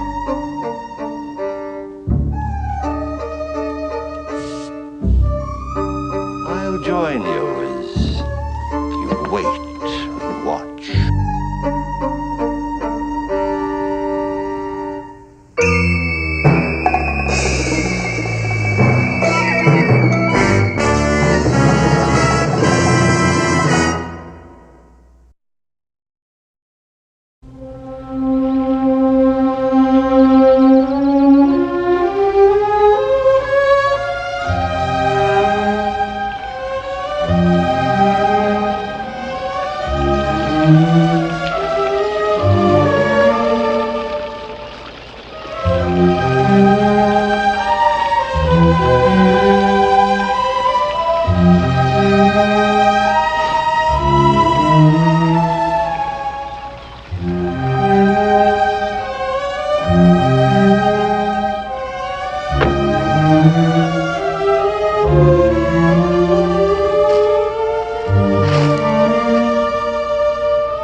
my favorite nephew? Just fine. Is everything all right? Oh, never better. Why? Well, I had a bit of a shock when I drove up. I thought something might have happened. Oh, you mean the hearse? Isn't it divine? I just bought it. You bought it? Yes, and it was a great bargain, too. The salesman told me it's in perfect condition. The only person who ever drove it was a little old corpse from Pasadena. That's a joke, dear. Oh, well, maybe not really a joke. But I think it's good publicity. You mean you actually drive a hearse? Well, yes, especially when the photographers are here. You know, one of the picture magazines is sending out a crew to do a spread on the house. Oh, wait till you see it inside. It's the ever-loving end. Come on in. We mustn't let fresh air into the house.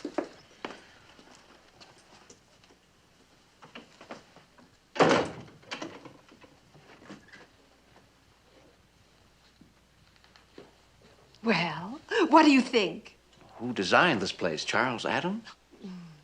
I cannot tell a lie. I did it with my little hatchet. I don't get it. Oh, Paul, dear. To you, I'm just good old Auntie B. And a bit of a kook, right? Oh, now I know. Never mind. But you must remember that to the public, I'm Beatrice Graves, author of 27 hardcover mysteries, 11 screenplays, and 3 television series based on characters that I created. So it pays off to be a bit of a character myself. Well, now do you get it? This is showbiz. Now I see. You had me a bit worried. Buying this old barn, calling it Gravesend. Oh, I'd much rather have called it Bedside Manor. But Gravesend seems so much more appropriate. You must always play up the name, you know. You still call yourself Beatrice Graves? Oh, yes, of course. It's lots easier than Beatrice Graves and Fugio, Camston, Stantler, Molson, Keller. 4 husbands. 5, darling. You're forgetting Keller. Keller? Where does he come in? Right through there. Darling. Oh.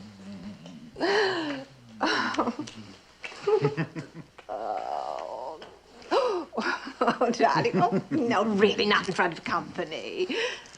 Come on, I want you to meet my nephew, Paul Graves. And this is Gerald Keller, my newest husband. Good meeting you, Paul. Gerald Keller. Jerry. I thought so. Haven't I seen you on television? Very likely if you've been watching all the wrong shows. You don't have to worry, Paul. I'm giving it up. I played the charming, boyish murderer for the last time. Oh, that's a pity. Carolyn will be disappointed. Carolyn? Carolyn Thomas, my landlady's daughter. She's madly in love with Gerald. Oh, she is she? Well, why don't you bring her around so Gerald can meet her and I can scratch her eyes out? No, Aunt B, that's no way to talk about a 10-year-old child. I've got a better idea. Gerald, why don't you give her your autograph? Just sign your name right here. I know that'll give her a big thrill. Yeah, I've got to be nice to my public.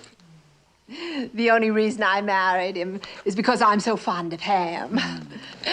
Darling, come and let me show you the rest of the house. Aren't you coming on the grand tour, dear? Not this time. I think I'll go upstairs and finish some letters. All right.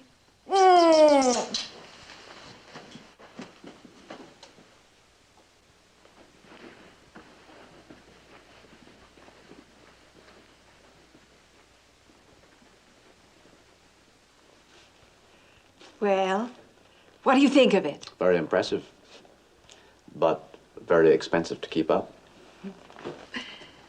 I decided that I could afford a few luxuries at my age. I wasn't talking about the house. Neither was I. Oh, Paul, I did so hope you'd understand. Oh, I do, Aunt B. I didn't come here because of Gerald. I wondered about that. You haven't seen me in over a year, not since I came back from Europe. What made you decide to visit me? Must be something important. It is, Aunt B, very important. Do you need money? No, I've never asked you for money. You know that. You still have that silly little accounting business, making out income tax returns for rich businessmen who can't even add or subtract. I get along. It's not my problems that brought me here, Aunt B. It's yours that worry me. Problems? But I haven't any problems. But you have, Aunt B. I must talk to you. Not now. Oh, excuse me. No, it's quite all right, Dorothy. I didn't mean to intrude. This is my nephew, Paul Graves. Dorothy Linden, my secretary. Mr. Graves. How do you do, Miss Linden? Dorothy does all my typing and most of my spelling as well. Well, I'm afraid I'm going to have to take on another job today. What's that? Cooking. Oh, don't tell me Emma quit. Why, she can't walk out on me like this. I'll go and talk to her. She left this noon, right after lunch. Without even having the decency to say goodbye to me? Well, you were in the library, Mrs. Graves, and she said she just couldn't go in there because of it. It? What's it all about? Come on, I'll show you. What's the matter? Don't tell me you're afraid of it, too. Perhaps. You make it sound like you're concealing some sort of monster in there. Come see for yourself.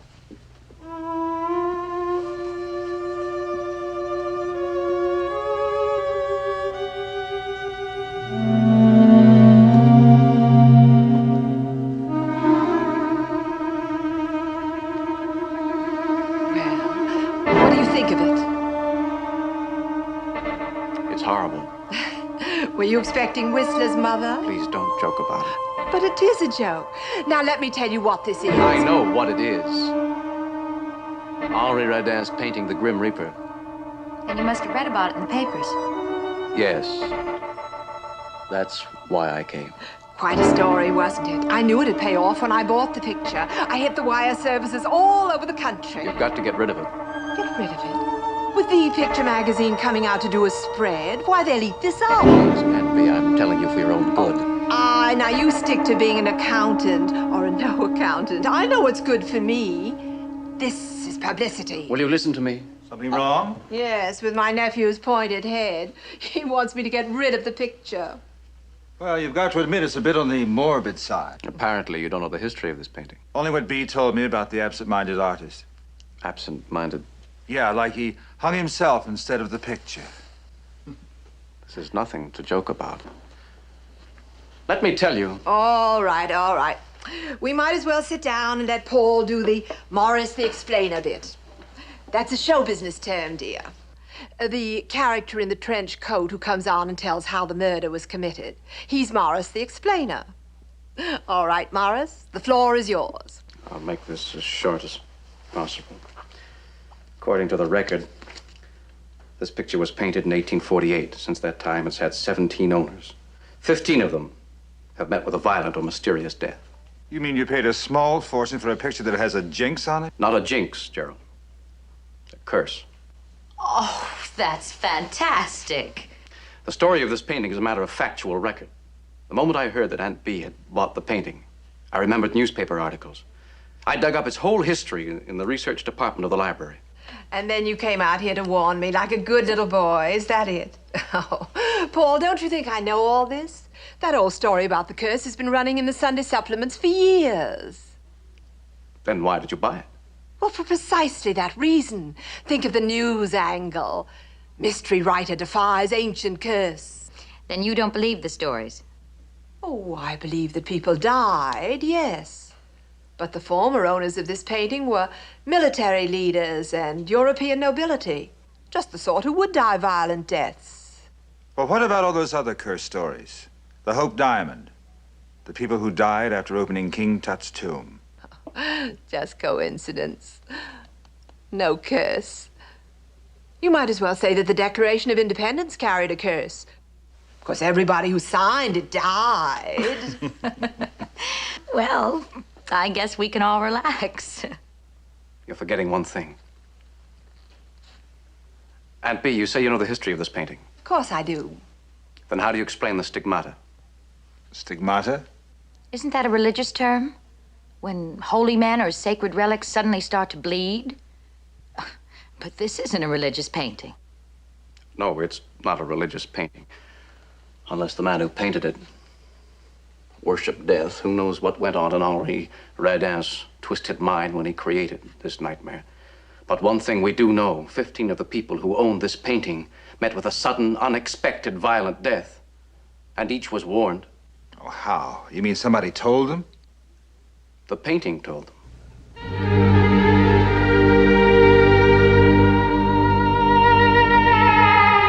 Every time someone is about to die, the painting begins to bleed. Oh, you're making this up.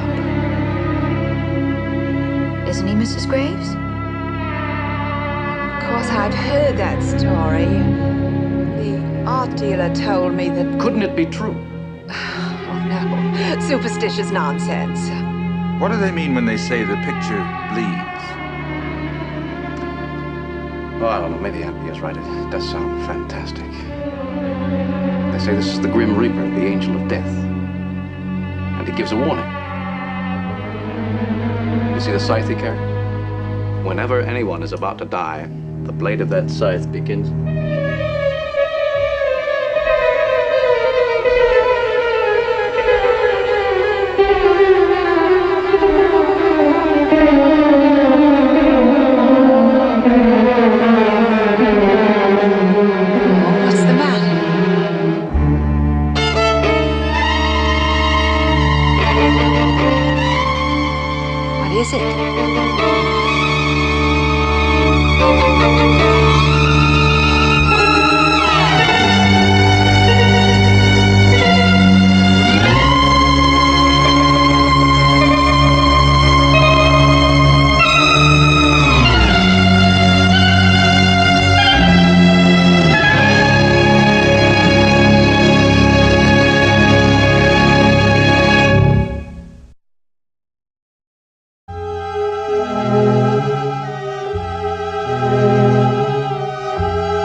I was a rich, spoiled American witch. That's the word he used, in French, of course. Then he insisted on 150,000 francs. Mr. Keller. Dorothy seems to think you've had enough to drink. Don't be silly, darling. I called him a bandit. I told him that crime doesn't pay that well, not even on television. And then we compromised for 100,000. You paid 100,000 francs for that obscenity. Don't get so excited, Paul. I'm rather fond of the old Reaper. You know, art is like marriage. I don't know very much about men, but I know what I like. It's very good brandy. You sure you want to have some, Paul? Cognac's the same as a woman. At its very best between the ages of 25 and 40. 50. I'm cold out here. I'm going into the library. Bring the brandy, dear. Aren't you coming with me, Paul? No, Aunt Bea, I'm going up to my room.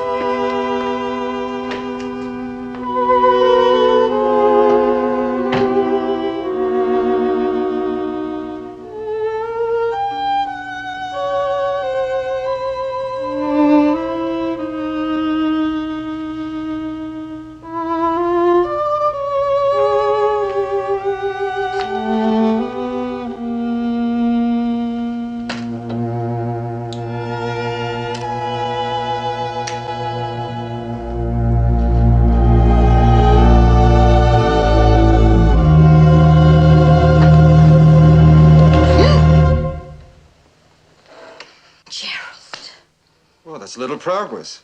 At least we're on a first-name basis. What's the idea of sneaking up on me like that? I'll give you 3 guesses. This is no time for clowning. But I'm not clowning. If you just give me the chance, I can prove it. You promised to leave me alone. I guess I'm just a forgetful type. Well, let me remind you then. You're a married man. You don't have to remind me. How can you be so cold-blooded? Aren't you concerned about what happened? Of course. That's why I'm here. I was worried about you.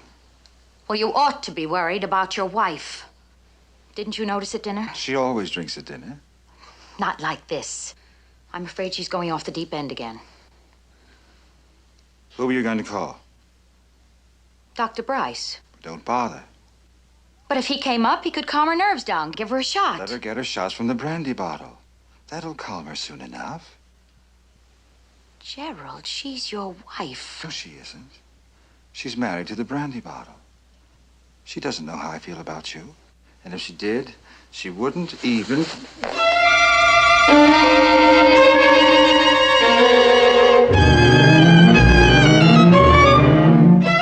out of here. Get out!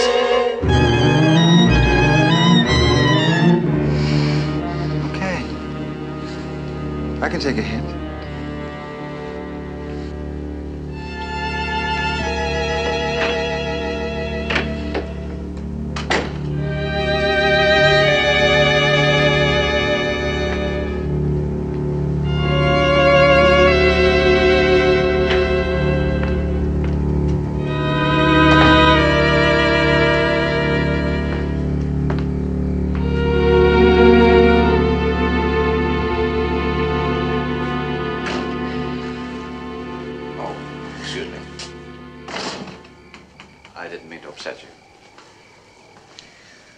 Stepped out for some air. I know.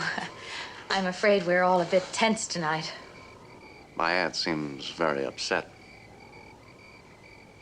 Does she always indulge herself this much? Your aunt works very hard.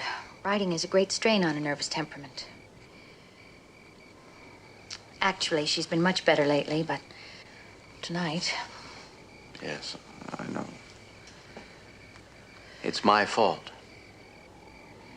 You did disturb her. I had to tell her the truth. The painting is dangerous. Why can't she believe me? I'm sure she does believe you. That's why she drank so much tonight. Drinking is no solution. We've got to do something about this. What do you suggest? We must get rid of the picture. We must destroy it before it destroys her. She means a great deal to you, doesn't she? And Bea is the only relative I have in the world. And I love her. That's why it's important to me. She must be protected. Then why don't you talk to her? Right now. Maybe she'll listen to you. She must listen. I think she's still in the library.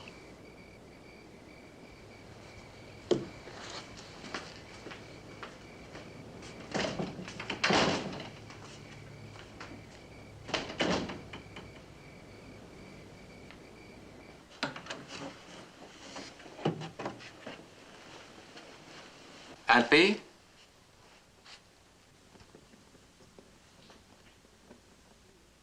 Aunt Bea?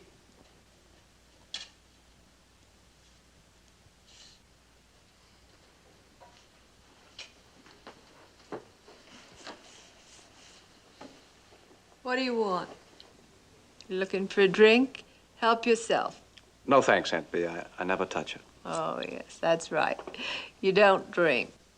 You don't do anything. What are you anyway, the world's oldest Eagle Scout? Please. I know. Aunt Bea. I know you're here to do your good deed for the day. Who sent you anyway, Gerald? Or the girl? Neither one. I should know better than that. They don't care what happens to me, just so long as it happens soon. What do you mean? Don't you think I know they want to get rid of me? Oh, Aunt Bea, you're... Go ahead and say it. I'm drunk. Maybe that's why I'm drinking. Because I know the truth. I can't speak for your husband, but I have talked to Dorothy, enough to know that she's really fond of you and very worried. Oh, Paul, you're a fool. Can't you see the girl's angle? You're supposed to talk to me about my drinking. Maybe even persuade me to go into a sanatorium for a nice, long rest cure. Perhaps it would help. I know one thing it'd do. It'd leave the two of them here, alone together. Now do you understand? If you believe that, why do you allow the situation to go on? Because I'm a fool, too. I love my husband. Funny, isn't it? Rich old dame, worthless young. Great plot for a murder mystery. And B, the stigmata, we've been warned. Something could happen. Go ahead and say it. Say what? The line. It's in all the mysteries. You've got to believe me. That's it. That's the line. You've got to believe me. That's what our hero always says to the police just before the murder. Nobody ever believes him. And then, all of a sudden, before you know it...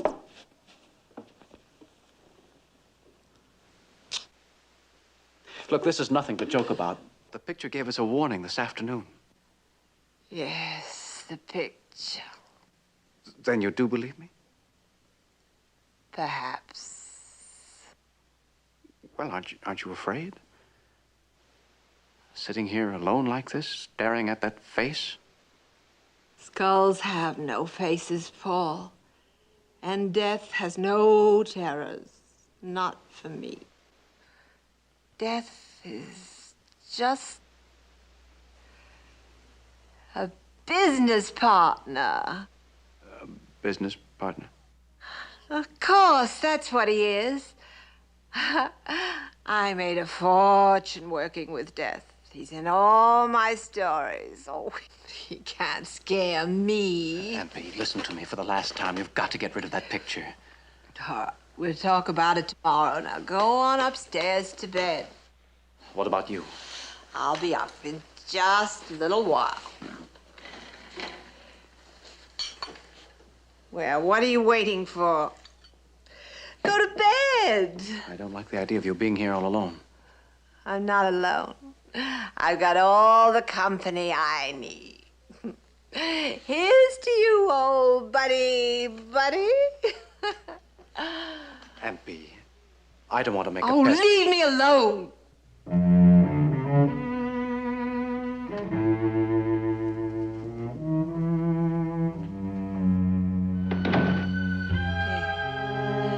That's better. Just the two of us. Oh, nice and cozy. Well, here's to crime.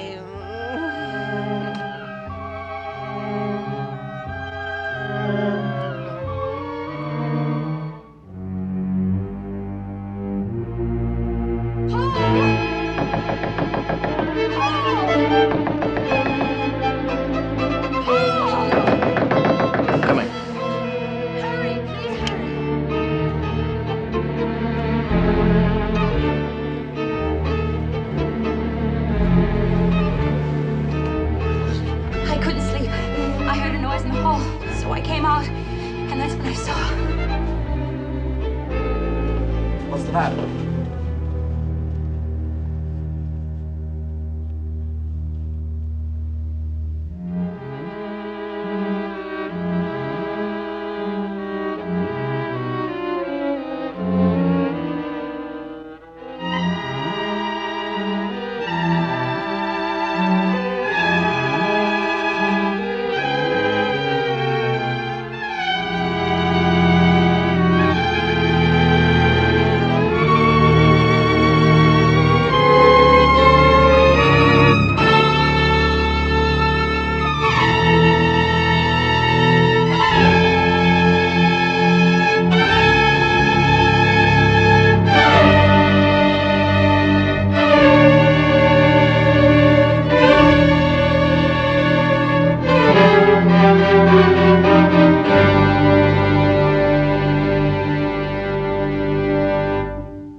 Sorry to have put you through this, folks. An inquest can be pretty rough. We understand, Sergeant. Under the circumstances, you had no choice. Well, at any rate, it's over now. I just want to stop and say thanks for your cooperation. And to offer my condolences to you, sir. Thank you. And to you. Your aunt was a wonderful woman. Yes, she'll be missed. Sergeant, before you go, there's something I must ask you. Yes? The coroner's jury brought in a verdict of accidental death. Do you accept it? What else could it be? Are you hinting? I'm not hinting anything. I'm asking the sergeant a question.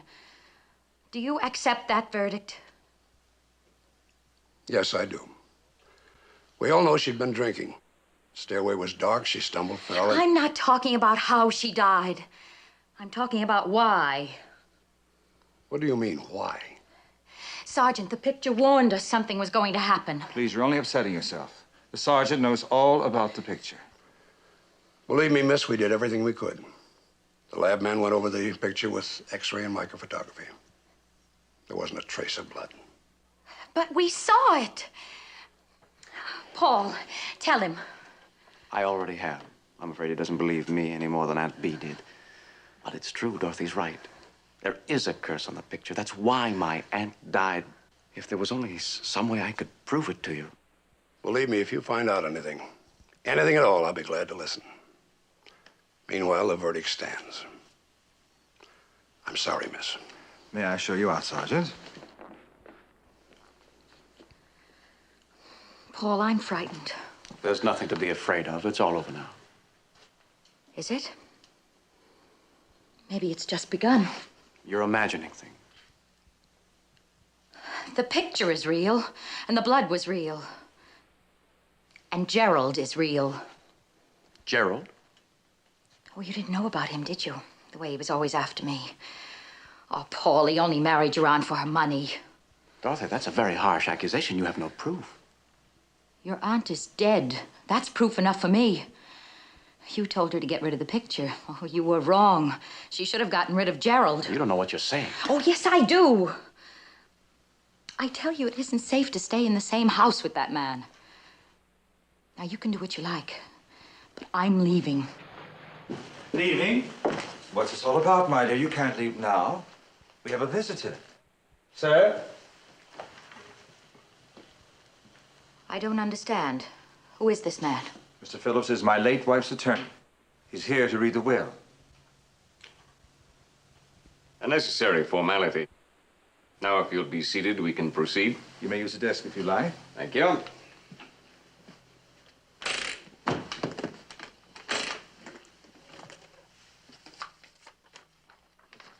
There. I believe that concludes our business. Are there any questions? Let me make sure I've got this straight now. She left everything to me. Exactly. You're the sole heir. Oh, well, that hardly seems fair. Paul here. He's their only living blood relation. I assure you the will was carefully and legally executed. As I told you, she made it out the week after you returned from your honeymoon. She loved you very deeply, Mr. Keller. Yes, I know. Shall I see you out? If you wish. Interesting painting you have here. Yes. I couldn't help but notice how the eyes seem to move. Eyes? But there are no eyes in the picture. That's odd. I could have sworn all the time I was reading the will that the figure in the painting was watching me. Yes.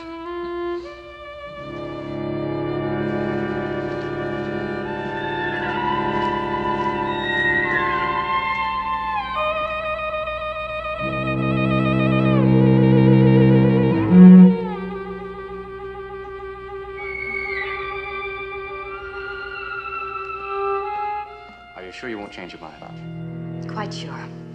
I wish you weren't going. I wish you were. Paul, it isn't safe to be alone with him. Oh, I promised I'd stay on over the weekend with him. Well, be very careful. I'll call you in a few days when I get back to town. Here, I'll take these out to the car for you.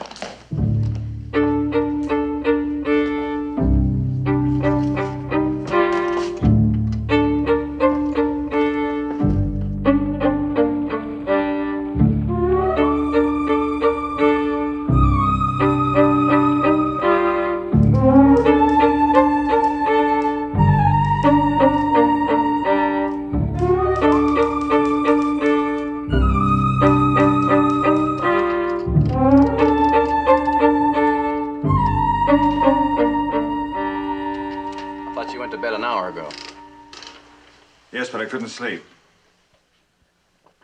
Just nerves, I know. Why don't you try a sedative? Sleeping pill? I don't have any.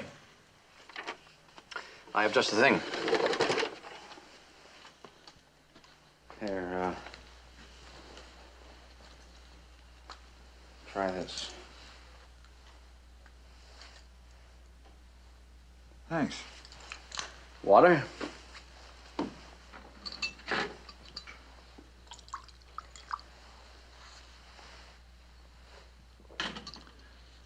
Do you know I haven't closed my eyes since Bea died?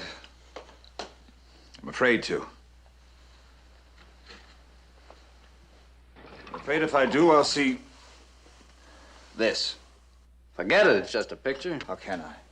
The warning, the curse. Bea was right, superstitious nonsense. But you said so yourself. It's evil. There was blood on the scythe? Not on the scythe, Gerald, on my finger. I never touched the painting.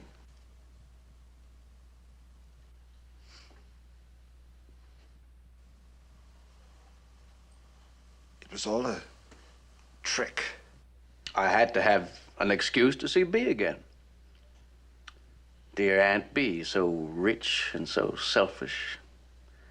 Only one way of getting any money out of her. By inheritance. But I inherited the estate. So you did. But it won't do you any good, I'm afraid. Once you're dead, I'm the only remaining relative.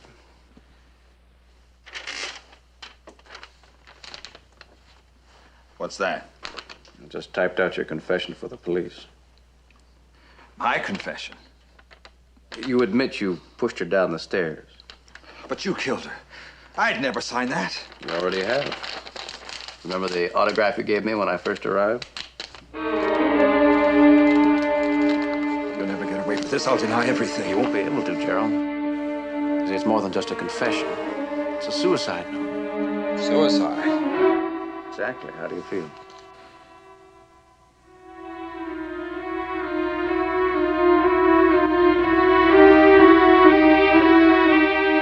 The sleeping pill.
Operator, give me the police.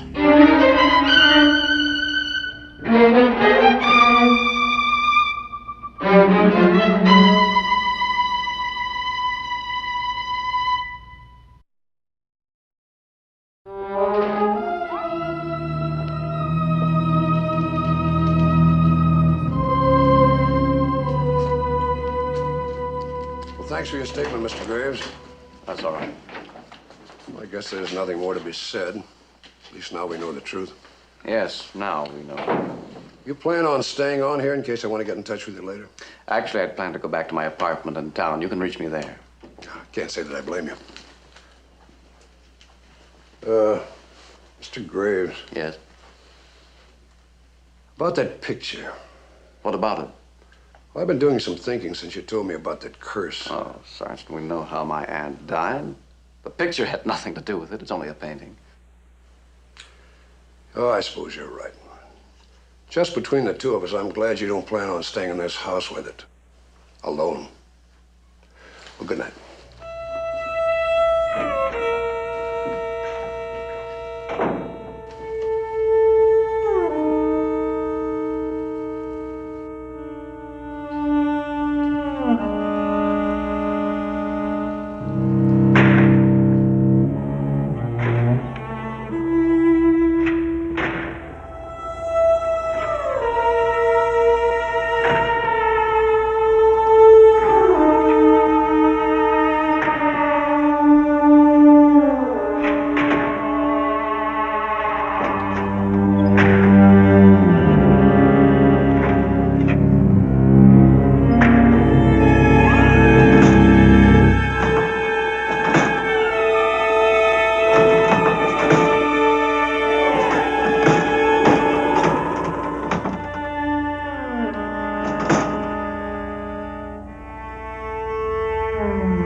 Driving down the coast highway when I heard the report.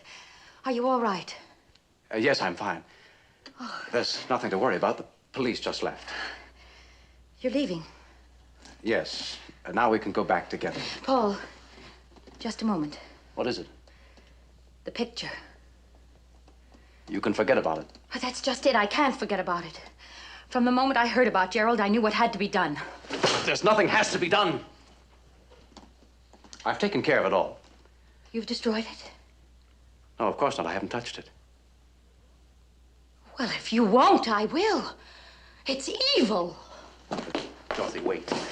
Paul, this mustn't happen again. We'll get rid of it before we leave. We'll burn it in the fireplace. No.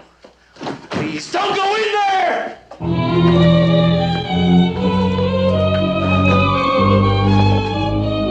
There's nothing to fear. There's no curse. Your aunt is dead, Gerald is dead, and you may die! I made it up to frighten them! It's just a picture, that's all, an old picture. It doesn't really bleed. You made it up? Yes, there's no curse.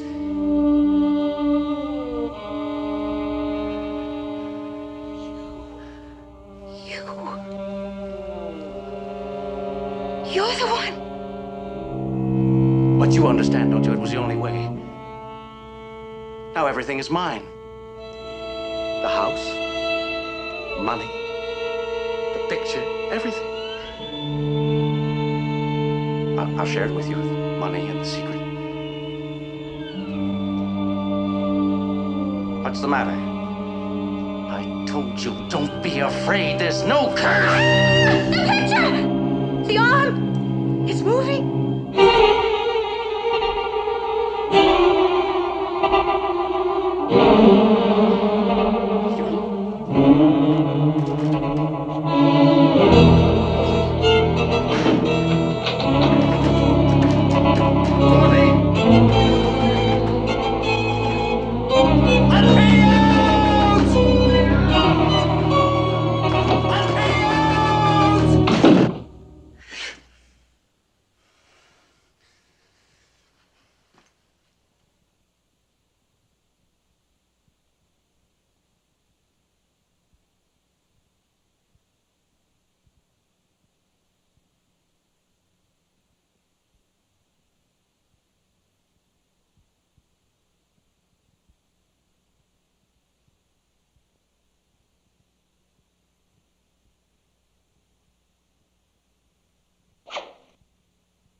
Thank heavens you came back. We saw your car. I thought we'd better investigate. He's in here.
must be daft, destroying a creature so beautiful.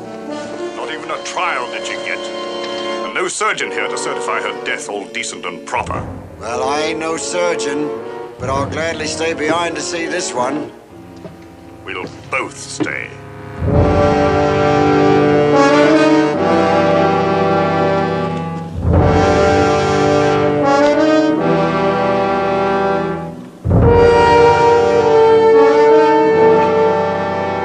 Meg Peyton, you have been accused of the murder of 6 men and of witchcraft and crimes so heinous they cannot even be spoken of or written about. The moment of your death is at hand. Do you repent?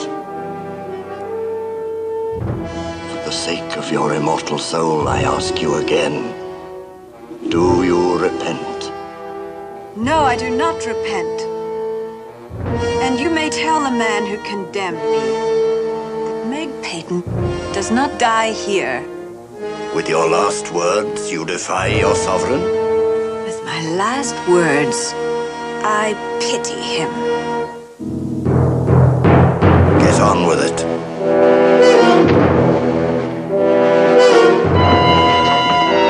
Good morning, Mr. Hangman. Good morning, Mum. Hold on, Boker. Only the king himself can get angry with his wig on. It's the law. Now we'll just take yours off. No, please! I don't want anyone to see me without it. Not while I'm alive. Farthing to a guinea, she's bald. Let's see. Keep your filthy hands off her. Don't worry, Mum. Law or no law, you'll not be put to shame as long as I'm in charge. Thank you.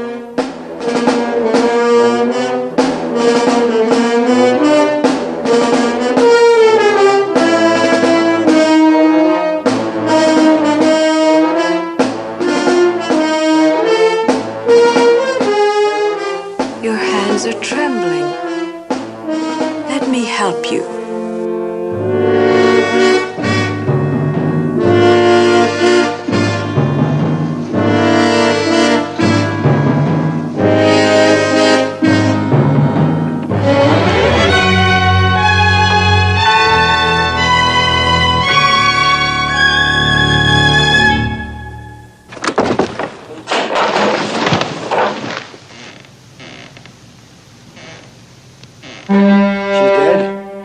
I think so.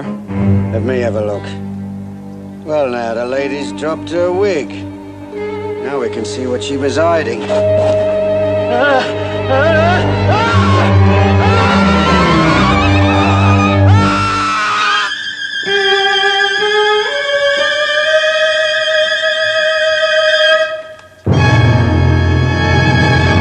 Well, that was a gruesome surprise even for a hangman. A stunningly beautiful courtesan is dropped into the pit. And a moment later, her executioners discover a withered hand, claw-like, clutching a wig. Well, of course, the noose usually does have a disastrous effect upon the human body, but nothing like this.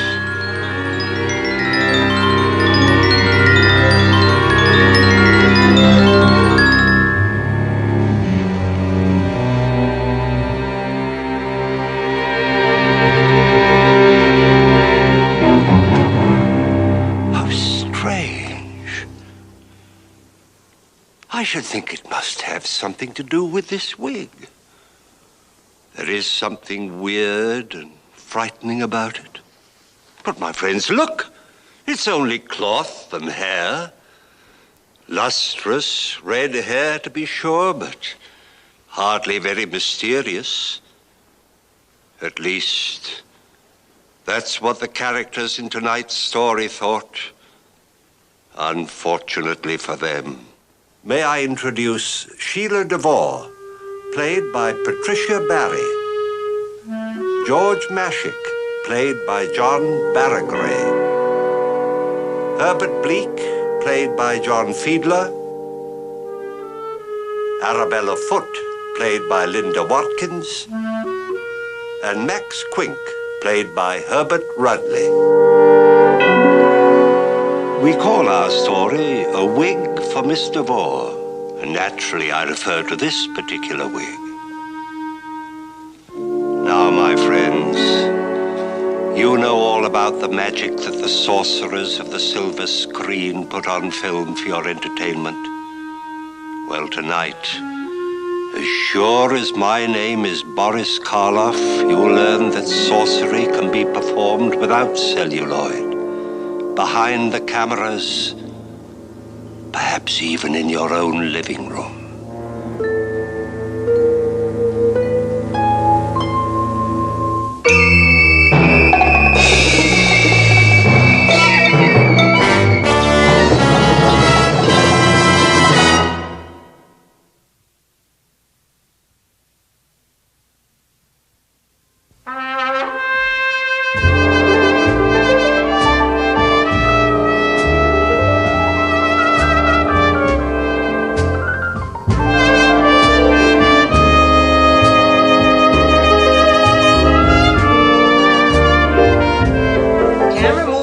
Close shot of Meg Peyton's aristocratic face as she gazes with the serenity of a Madonna at the bishop, who says, "Meg Peyton, you have been accused of the murder of 6 men, and of witchcraft and crimes so heinous that they cannot be spoken of nor written down.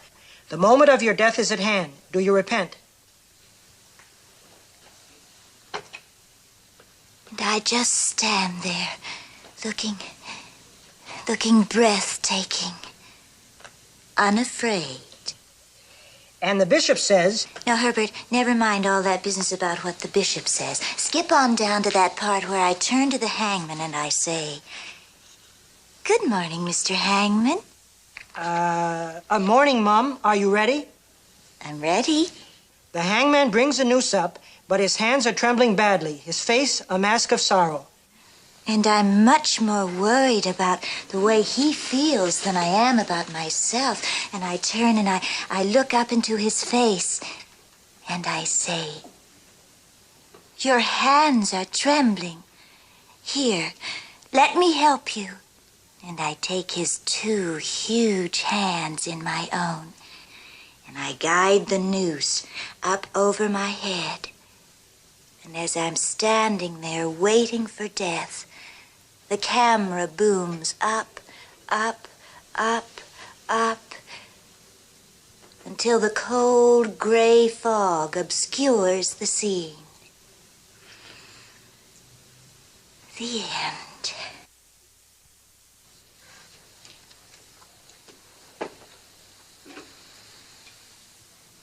Herbert. Yes, Miss Devore? Herbert, I've made up my mind. Of all the scripts that you've brought me, I like The Legend of Meg Peyton the best. Oh, that's nice. I'll put it on the top of the list, and we'll start through the stack again. I mean, just to be sure we've chosen the right one for you. No, Herbert. Herbert, I said I've made up my mind. I'm going to make my comeback in The Legend of Meg Peyton, and I'm going to be wonderful in it.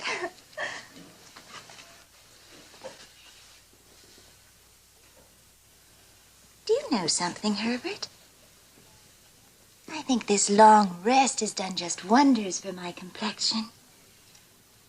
I'm awfully glad I have the kind of face that improves with age.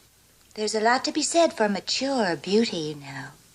Oh, Herbert, I have the most marvy idea how to do my hair. I'm going to wear the Meg Peyton wig. I mean the real, actual wig. Oh, I saw a picture of it, and it's just absolutely fabulous. She was supposed to be a witch, you know. And there is this rumor that she made the wig out of her own victims' hairs.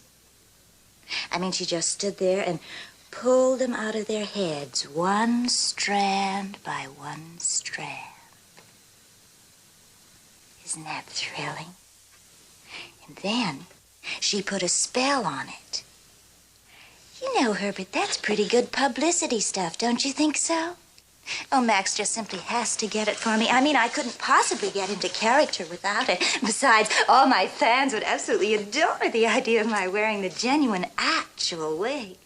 Well, yes, I guess so, but don't you think we should go through the stack just once more? I mean, don't you think maybe we're being hasty? No, sweetie. We can't keep Max waiting forever. I mean, he needs me. Well, yes, Miss Devore. Herbert, well, I know he's very hard to reach. I mean, after all, when you're head of a studio, that's a very responsible job, and he's a very busy man, but I just know that you can get in to see him. Well, I don't know about that. Darling, I have all the confidence in the world in you. Besides, it isn't as though he'd forgotten all about little me. Listen. Sheila, darling, we love you. We miss you. We need you. Hurry back to us. Signed, Max. Was there ever anybody so loyal? No one. All right, sweetie. Now you just run right on down to Mr. Max Quink's office and tell them at long last we found a script. The perfect script for me. Miss Sheila Devore is ready to resume her career, starting immediately.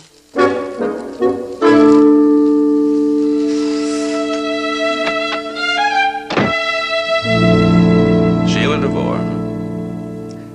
All right, how'd you find her? Where is she? Find her? I never left her. Mr. Quink, I want you to keep your promise to Miss Devore. My promise? What promise? The one I've been making for you for the past 5 years. You've been making? Well, you see, Mr. Quink, every week you send Miss Devore a basket of roses. Red roses. I do. And you enclose a card. The last card said, Sheila, darling, we love you. We miss you. We need you. Hurry back to us. Signed, Max. Touching sentiment. Now, Miss Devore knows nothing of my little deception, and she need never know.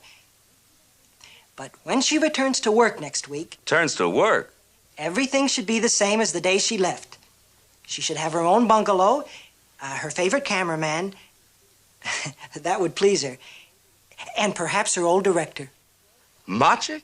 George Machik. Machik wouldn't touch the kind of stuff Sheila used to do. He only does highbrow stuff now.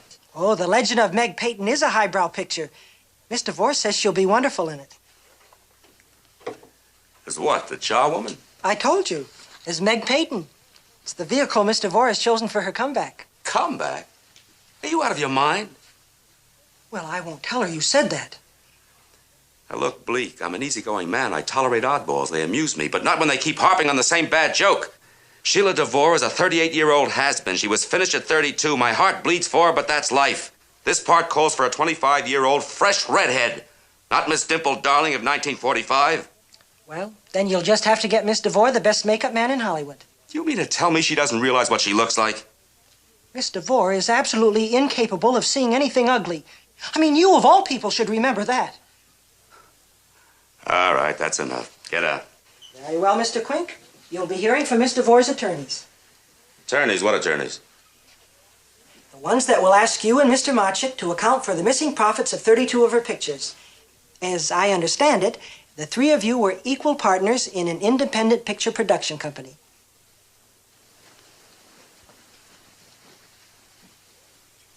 Who are you, Bleak?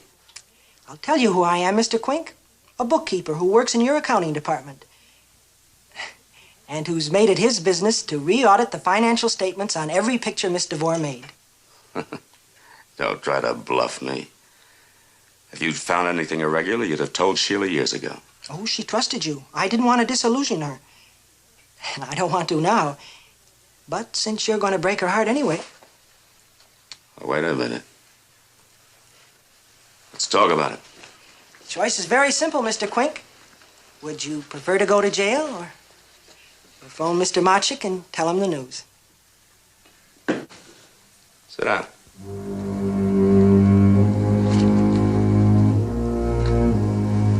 Now.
Oh, Herbert, my old dressing room.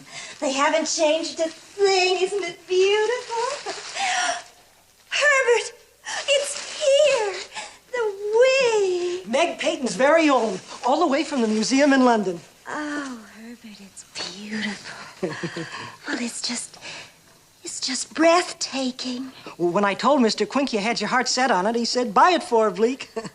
He hardly objected at all when I gave him the bill. Well, I just have never seen anything so breathtaking. Oh, I just have to try it on. Good. I'd better go and see what's keeping your makeup All on. right. Fellas, hold it a minute, will you please? Miss Devore is on her way to the set. She'll be here any moment. Now, you all realize that this is Miss Devore's first picture in several years. While we're all very happy to have her back, we must realize how difficult it is to get back into the routine after such a long hiatus. Therefore, I ask your complete understanding and cooperation. Oh, Blake. Is on her way to the set. How does she look? She'll be here at any moment. I don't know. What do you mean you don't know? Didn't the makeup You all help? know that Oh, this the is makeup Miss man Devore's hadn't come first when I picture left. in several years. I just phoned. She's on her way over here now. Well, what I mean is, she has been ill for a long time. And when a person has been ill, naturally a person is bound to change.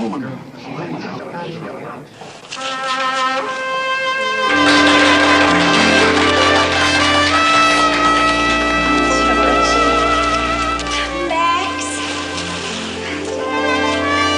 Arabella.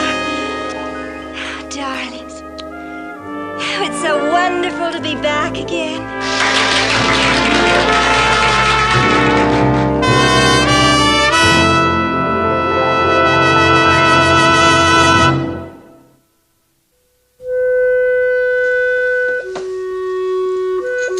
Arabella, darling.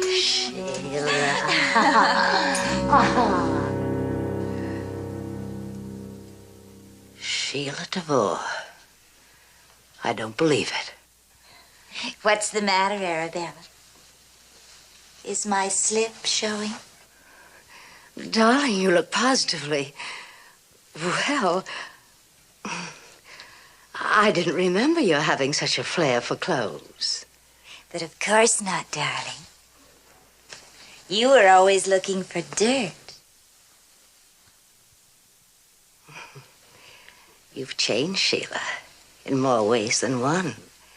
Everyone has noticed. Really? Mm-hmm. Everyone. And especially the hair. That must be the wig Max had brought over for the picture. People are beginning to wonder why you're never seen without it. Darling, don't you think you're overdoing it a bit? I mean, actually living in your makeup? That sort of nonsense went out with Theodore Barra. Herbert? Please show Miss Foot out. What's this, temperament?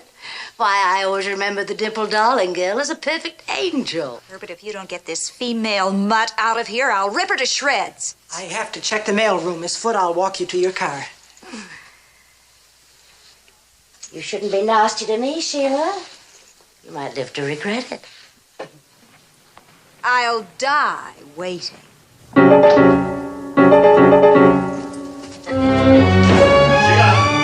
Oh, hi, Georgie. Sheila. Sheila, I've just seen the rushes, and you've made a believer out of me. Oh, I confess I was skeptical yesterday, but darling, you were sensational. Oh, that's so nice.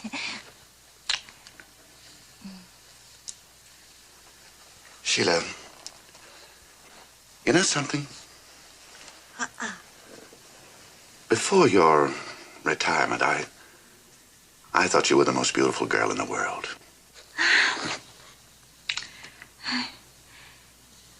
Do you know something? What? That is the nicest thing anybody ever said to me in my whole life. And I especially appreciate it coming from you. I mean, such a fine, dedicated, sensitive artist with impeachable taste. Look, Sheila, why don't you slip into something comfortable? Let's take a little run up into the hills. I'd like you to see my apartment. The view is magnificent. Oh, Georgie, I'd absolutely love to do that. But you see, I'm afraid I couldn't get back in time to dress for the party. Party? Oh, yes. Yes, we're supposed to be there at 8:30. Be where at 8:30? Well, at Max's. You know, I'm going to be the guest of honor. What are you talking about? Why, Georgie, don't tell me you weren't invited. Why, that sneaky old lech. Max? Max. Well, that is the strangest thing. I wonder why he didn't invite you. I haven't the slightest idea. Except in addition to being a dirty old man, he's greedy. Oh, Georgie, that's not nice. I mean, Max is your friend. He discovered you. Georgie. What? I know that you're trying to shield me. To protect me from some unpleasantness. Well, now, darling, don't you see? You mustn't do that. I mean, you must tell Sheila everything. After all, we're partners. I hate to disillusion you, Sheila, darling, but your old friend Max Quink stole from you when he involved me.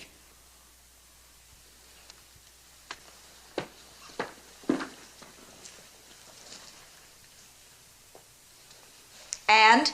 I trusted him. I swear I didn't know what he was up to. Sheila, you do believe me? Why would I tell you if I were a party to it? To save your own skin. You assumed I'd find out eventually. No. How would you find out? You never took the slightest interest in business matters before. I intend to take a great deal of interest in a lot of things from now on. Sheila, what's happened to you? Sometimes I think I hardly know you. Darling, wait. I spoke in anger about Max. Maybe I exaggerated a little. Sheila, you're not going to the police. No, Georgie. I have a much better idea.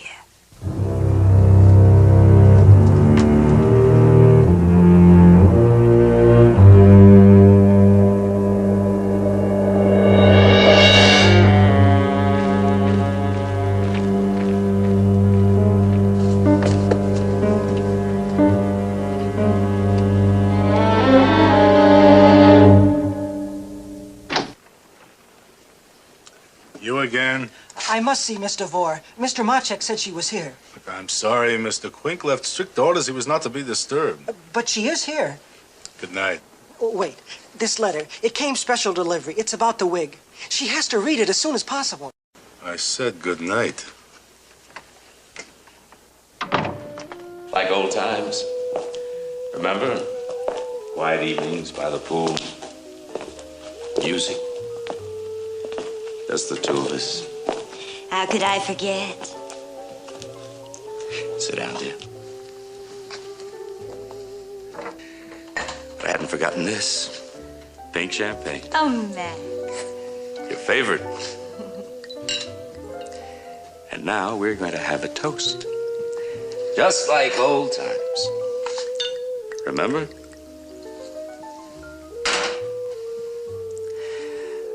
Let us have wine and women, mirth and laughter. And sermons and soda water the day after. You haven't forgotten.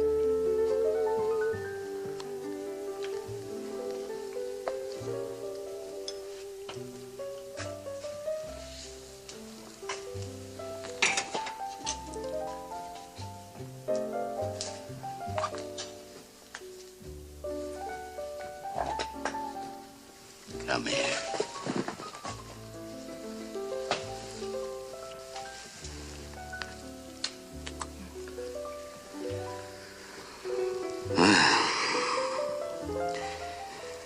You know something?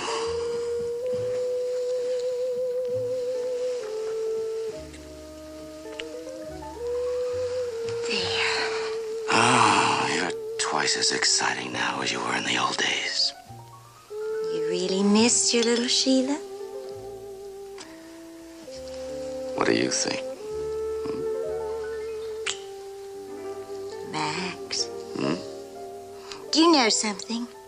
You never once answered any of my phone calls, and you never came to visit me. Oh, what about the roses I sent you every week? And the notes? Oh, Max. You know, if it hadn't been for those roses, I would have sworn you'd forgotten all about little me. Not me. Max, darling, please be careful. You're mussing my hair.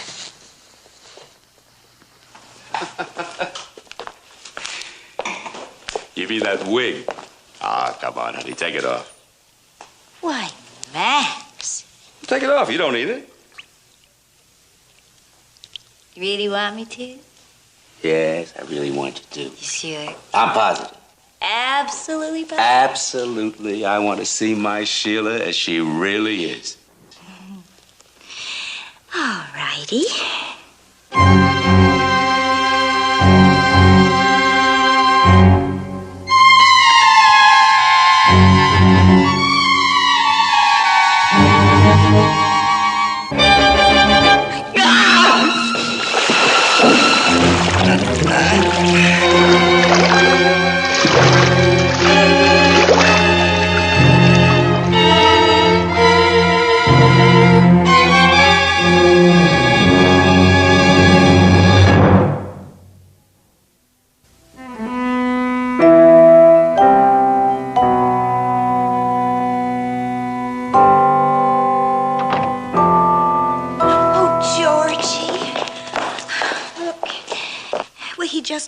And hit his head.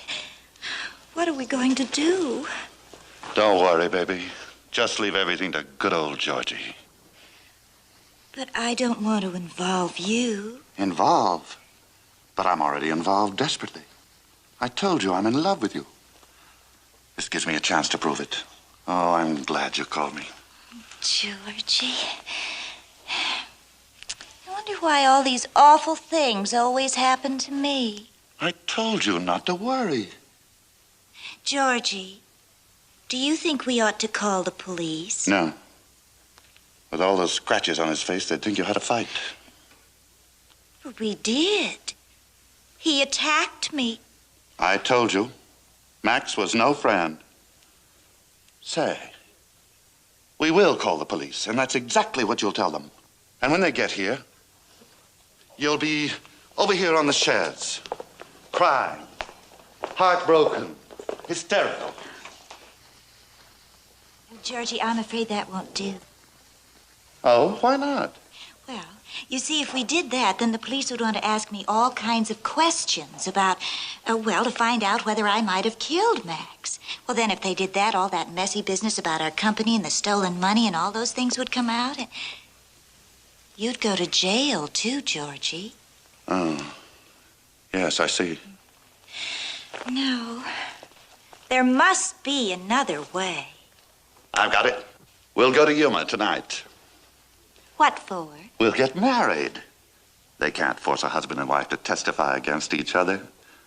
Besides, the police will never suspect we'd do a thing like this.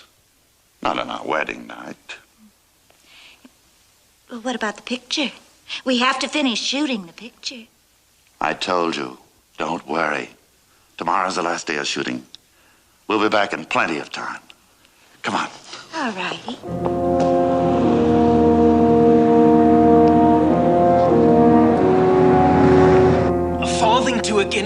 balls. Let's see. No. Keep your dirty hands off. Law or no law, you'll not be put to shame while I'm in charge, ma'am. You're very kind. You must have a daughter of your own. You must love her very much. Yes, ma'am. Your hands are trembling. Let me help you.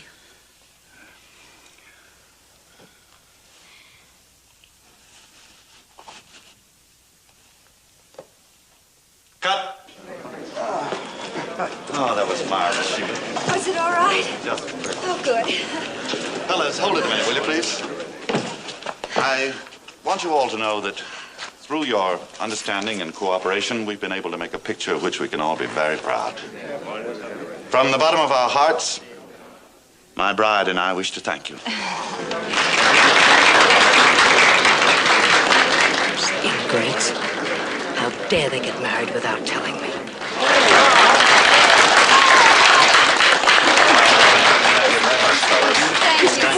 Miss Devore. Hello. Miss Devore, I have to talk to you. Well, of course, Herbert, but not now. Can't you see I'm busy? But it's about your wig. Thank you very much. This letter from the museum in London. I don't want to read it.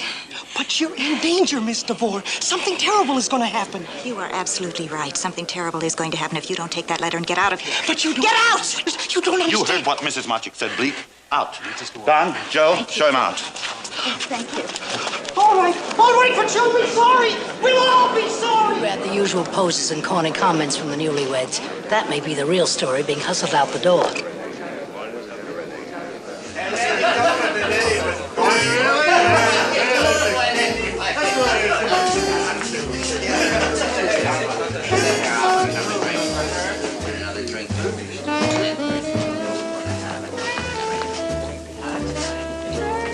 Why, Herbert Bleak, what a pleasant surprise.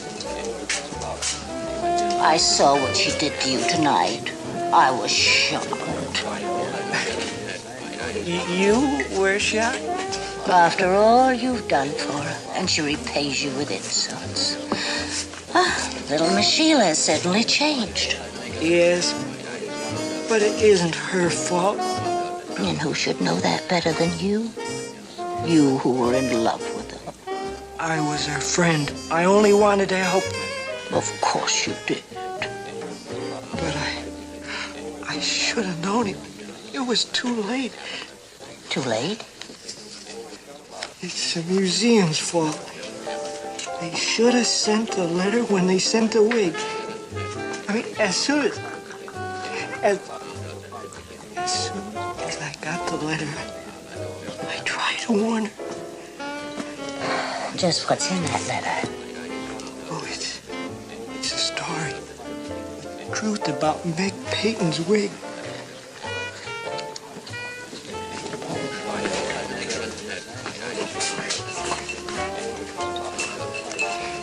The truth? Tell me about it. No, I can't tell anybody but Miss Devore. I gotta help Miss Devore. Well, all right. I'm sure that when Sheila finds out this terrible truth, she'll tell me all about it. Oh, Herbert, could you give me Sheila's new telephone number? It's unlisted and... Grandview... Just a minute. Grandview 8. 3165.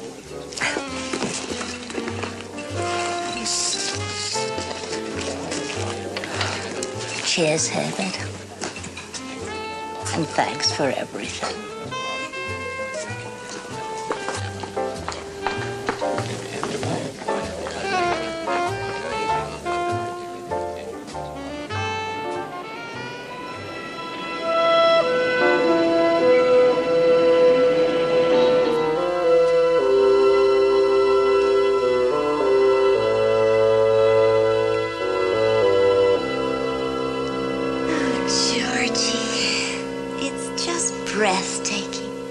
Your little hideaway here in the sky, it's simply breathtaking. Georgie, What? My glass is empty again.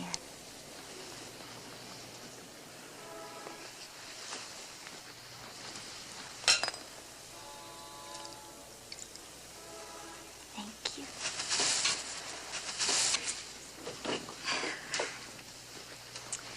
You know, Georgie, it's absolutely dreamy. To think that just yesterday you were a struggling director, and now here you are on top of the world. And rich. Rich? Very rich. You mean for my salary from the picture? No, silly. From your inheritance. My what? Well, it's true, isn't it? You and Max had a partnership, and the survivor inherited everything. Now, how did you know that? You know, these things just sort of pop into my head. The minute Max fell into the pool.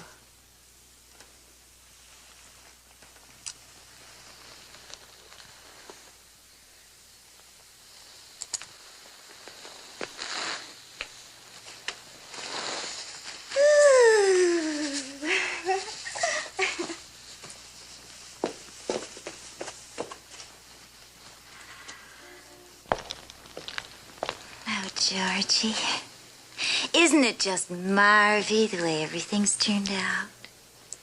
Life is just full of the most pleasant surprises, my darling. Know something? What? I have another surprise for you. Oh? Give Sheila a kiss. Gladly.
Creeps out of here. I'm going to get somebody who can. I'm sorry, Miss Devore. It won't happen again. Get out. Herbert. Let him go. You said you didn't want to be bothered. Never mind what I said. Let him go and get out of here. I've been trying to reach you for weeks, Miss Devore. I've got to talk to you. Well, I haven't time, Herbert. I'm giving a party on the set of my new picture. I'm rushing now. Oh, well, your party will have to wait. I must speak to you now. I mean, alone. Go back to the set, Betty, would you please? Oh, yes, Miss Devore.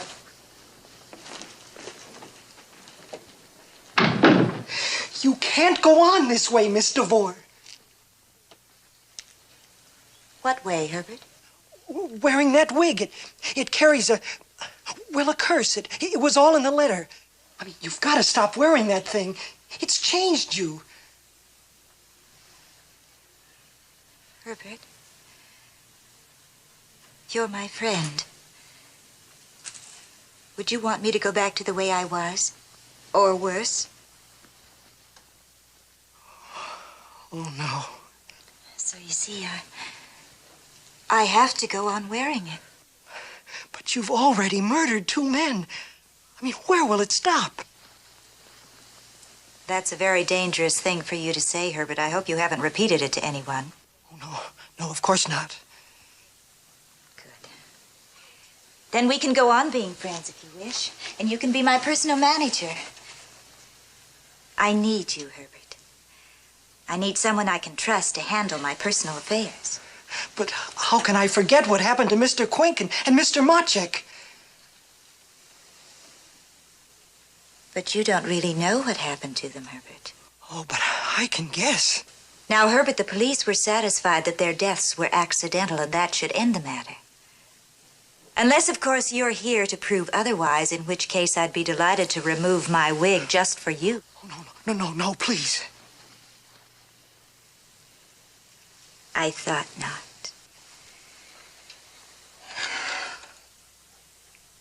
You know something, Herbert? After a while, this wig grows on a person. The mere idea of it is really quite breathtaking, don't you agree? Just imagine being able to go on and on and on. Always being beautiful. Never growing old. I never intend to go without it. So we'll never mention our little secret again, will we? No, Miss Devore.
Break in and photograph, understand?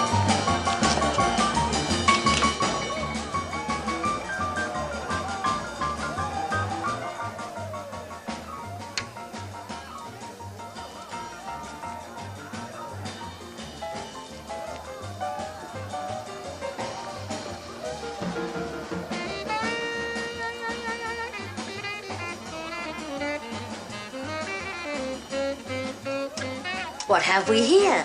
A budding star there? You know who I am? Yes. But the movie comes. Oh, you're a bright girl. How'd you like to make $50? All you have to do for it, step outside the moment Miss Devore comes in. Oh, don't worry. You won't get into trouble. All I want is a private interview with her. Well, if you say so, Miss Devore.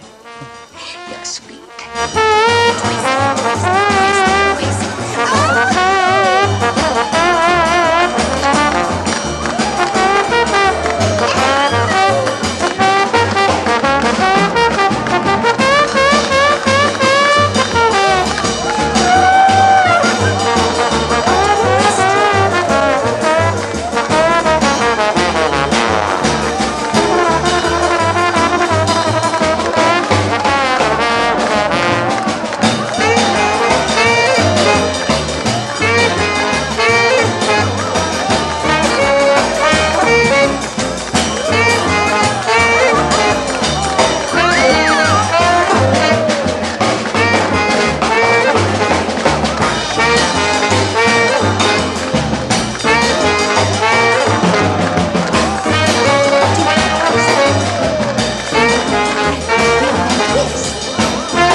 Marvelous party, Sheila, darling, and what a sweet idea to reserve the entire soundstage for your crew.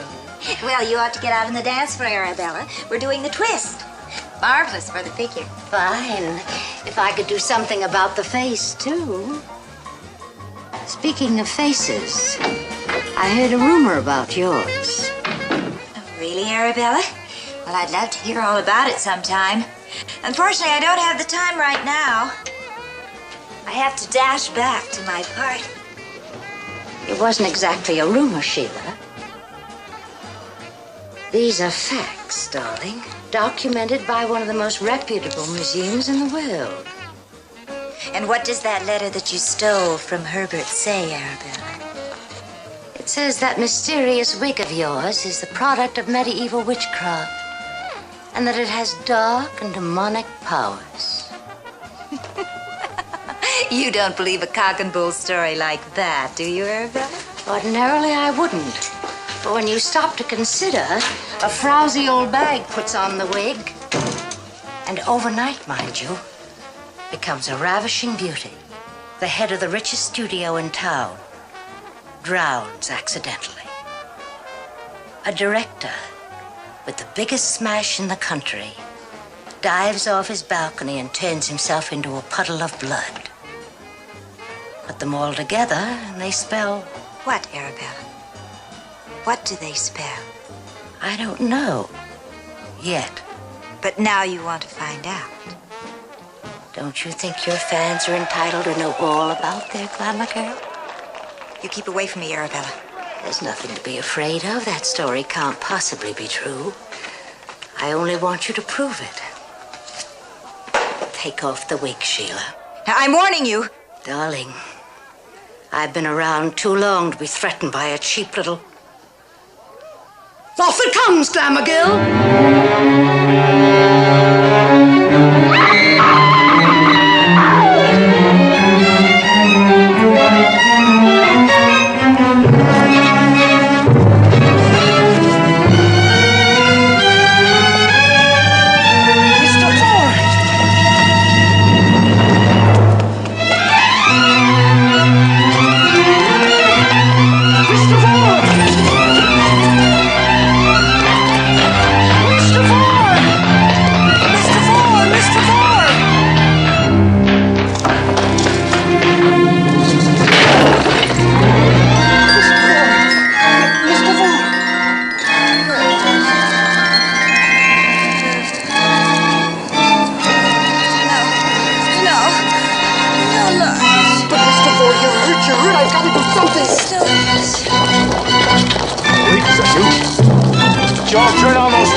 The wig! The wig!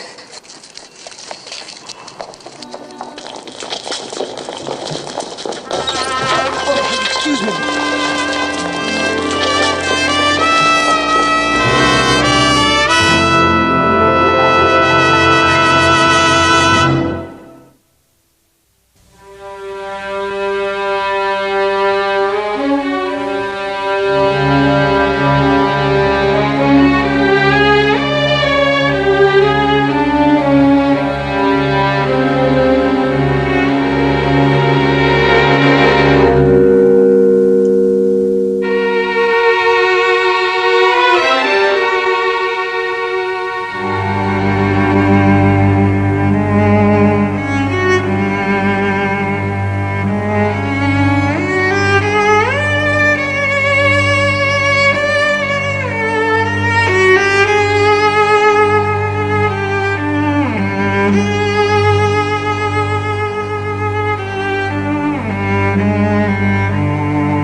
And now, folks, it's time to say goodnight. We sincerely appreciate your patronage and hope we've succeeded in bringing you an enjoyable evening of entertainment. Please drive home carefully and come back again soon. Good night.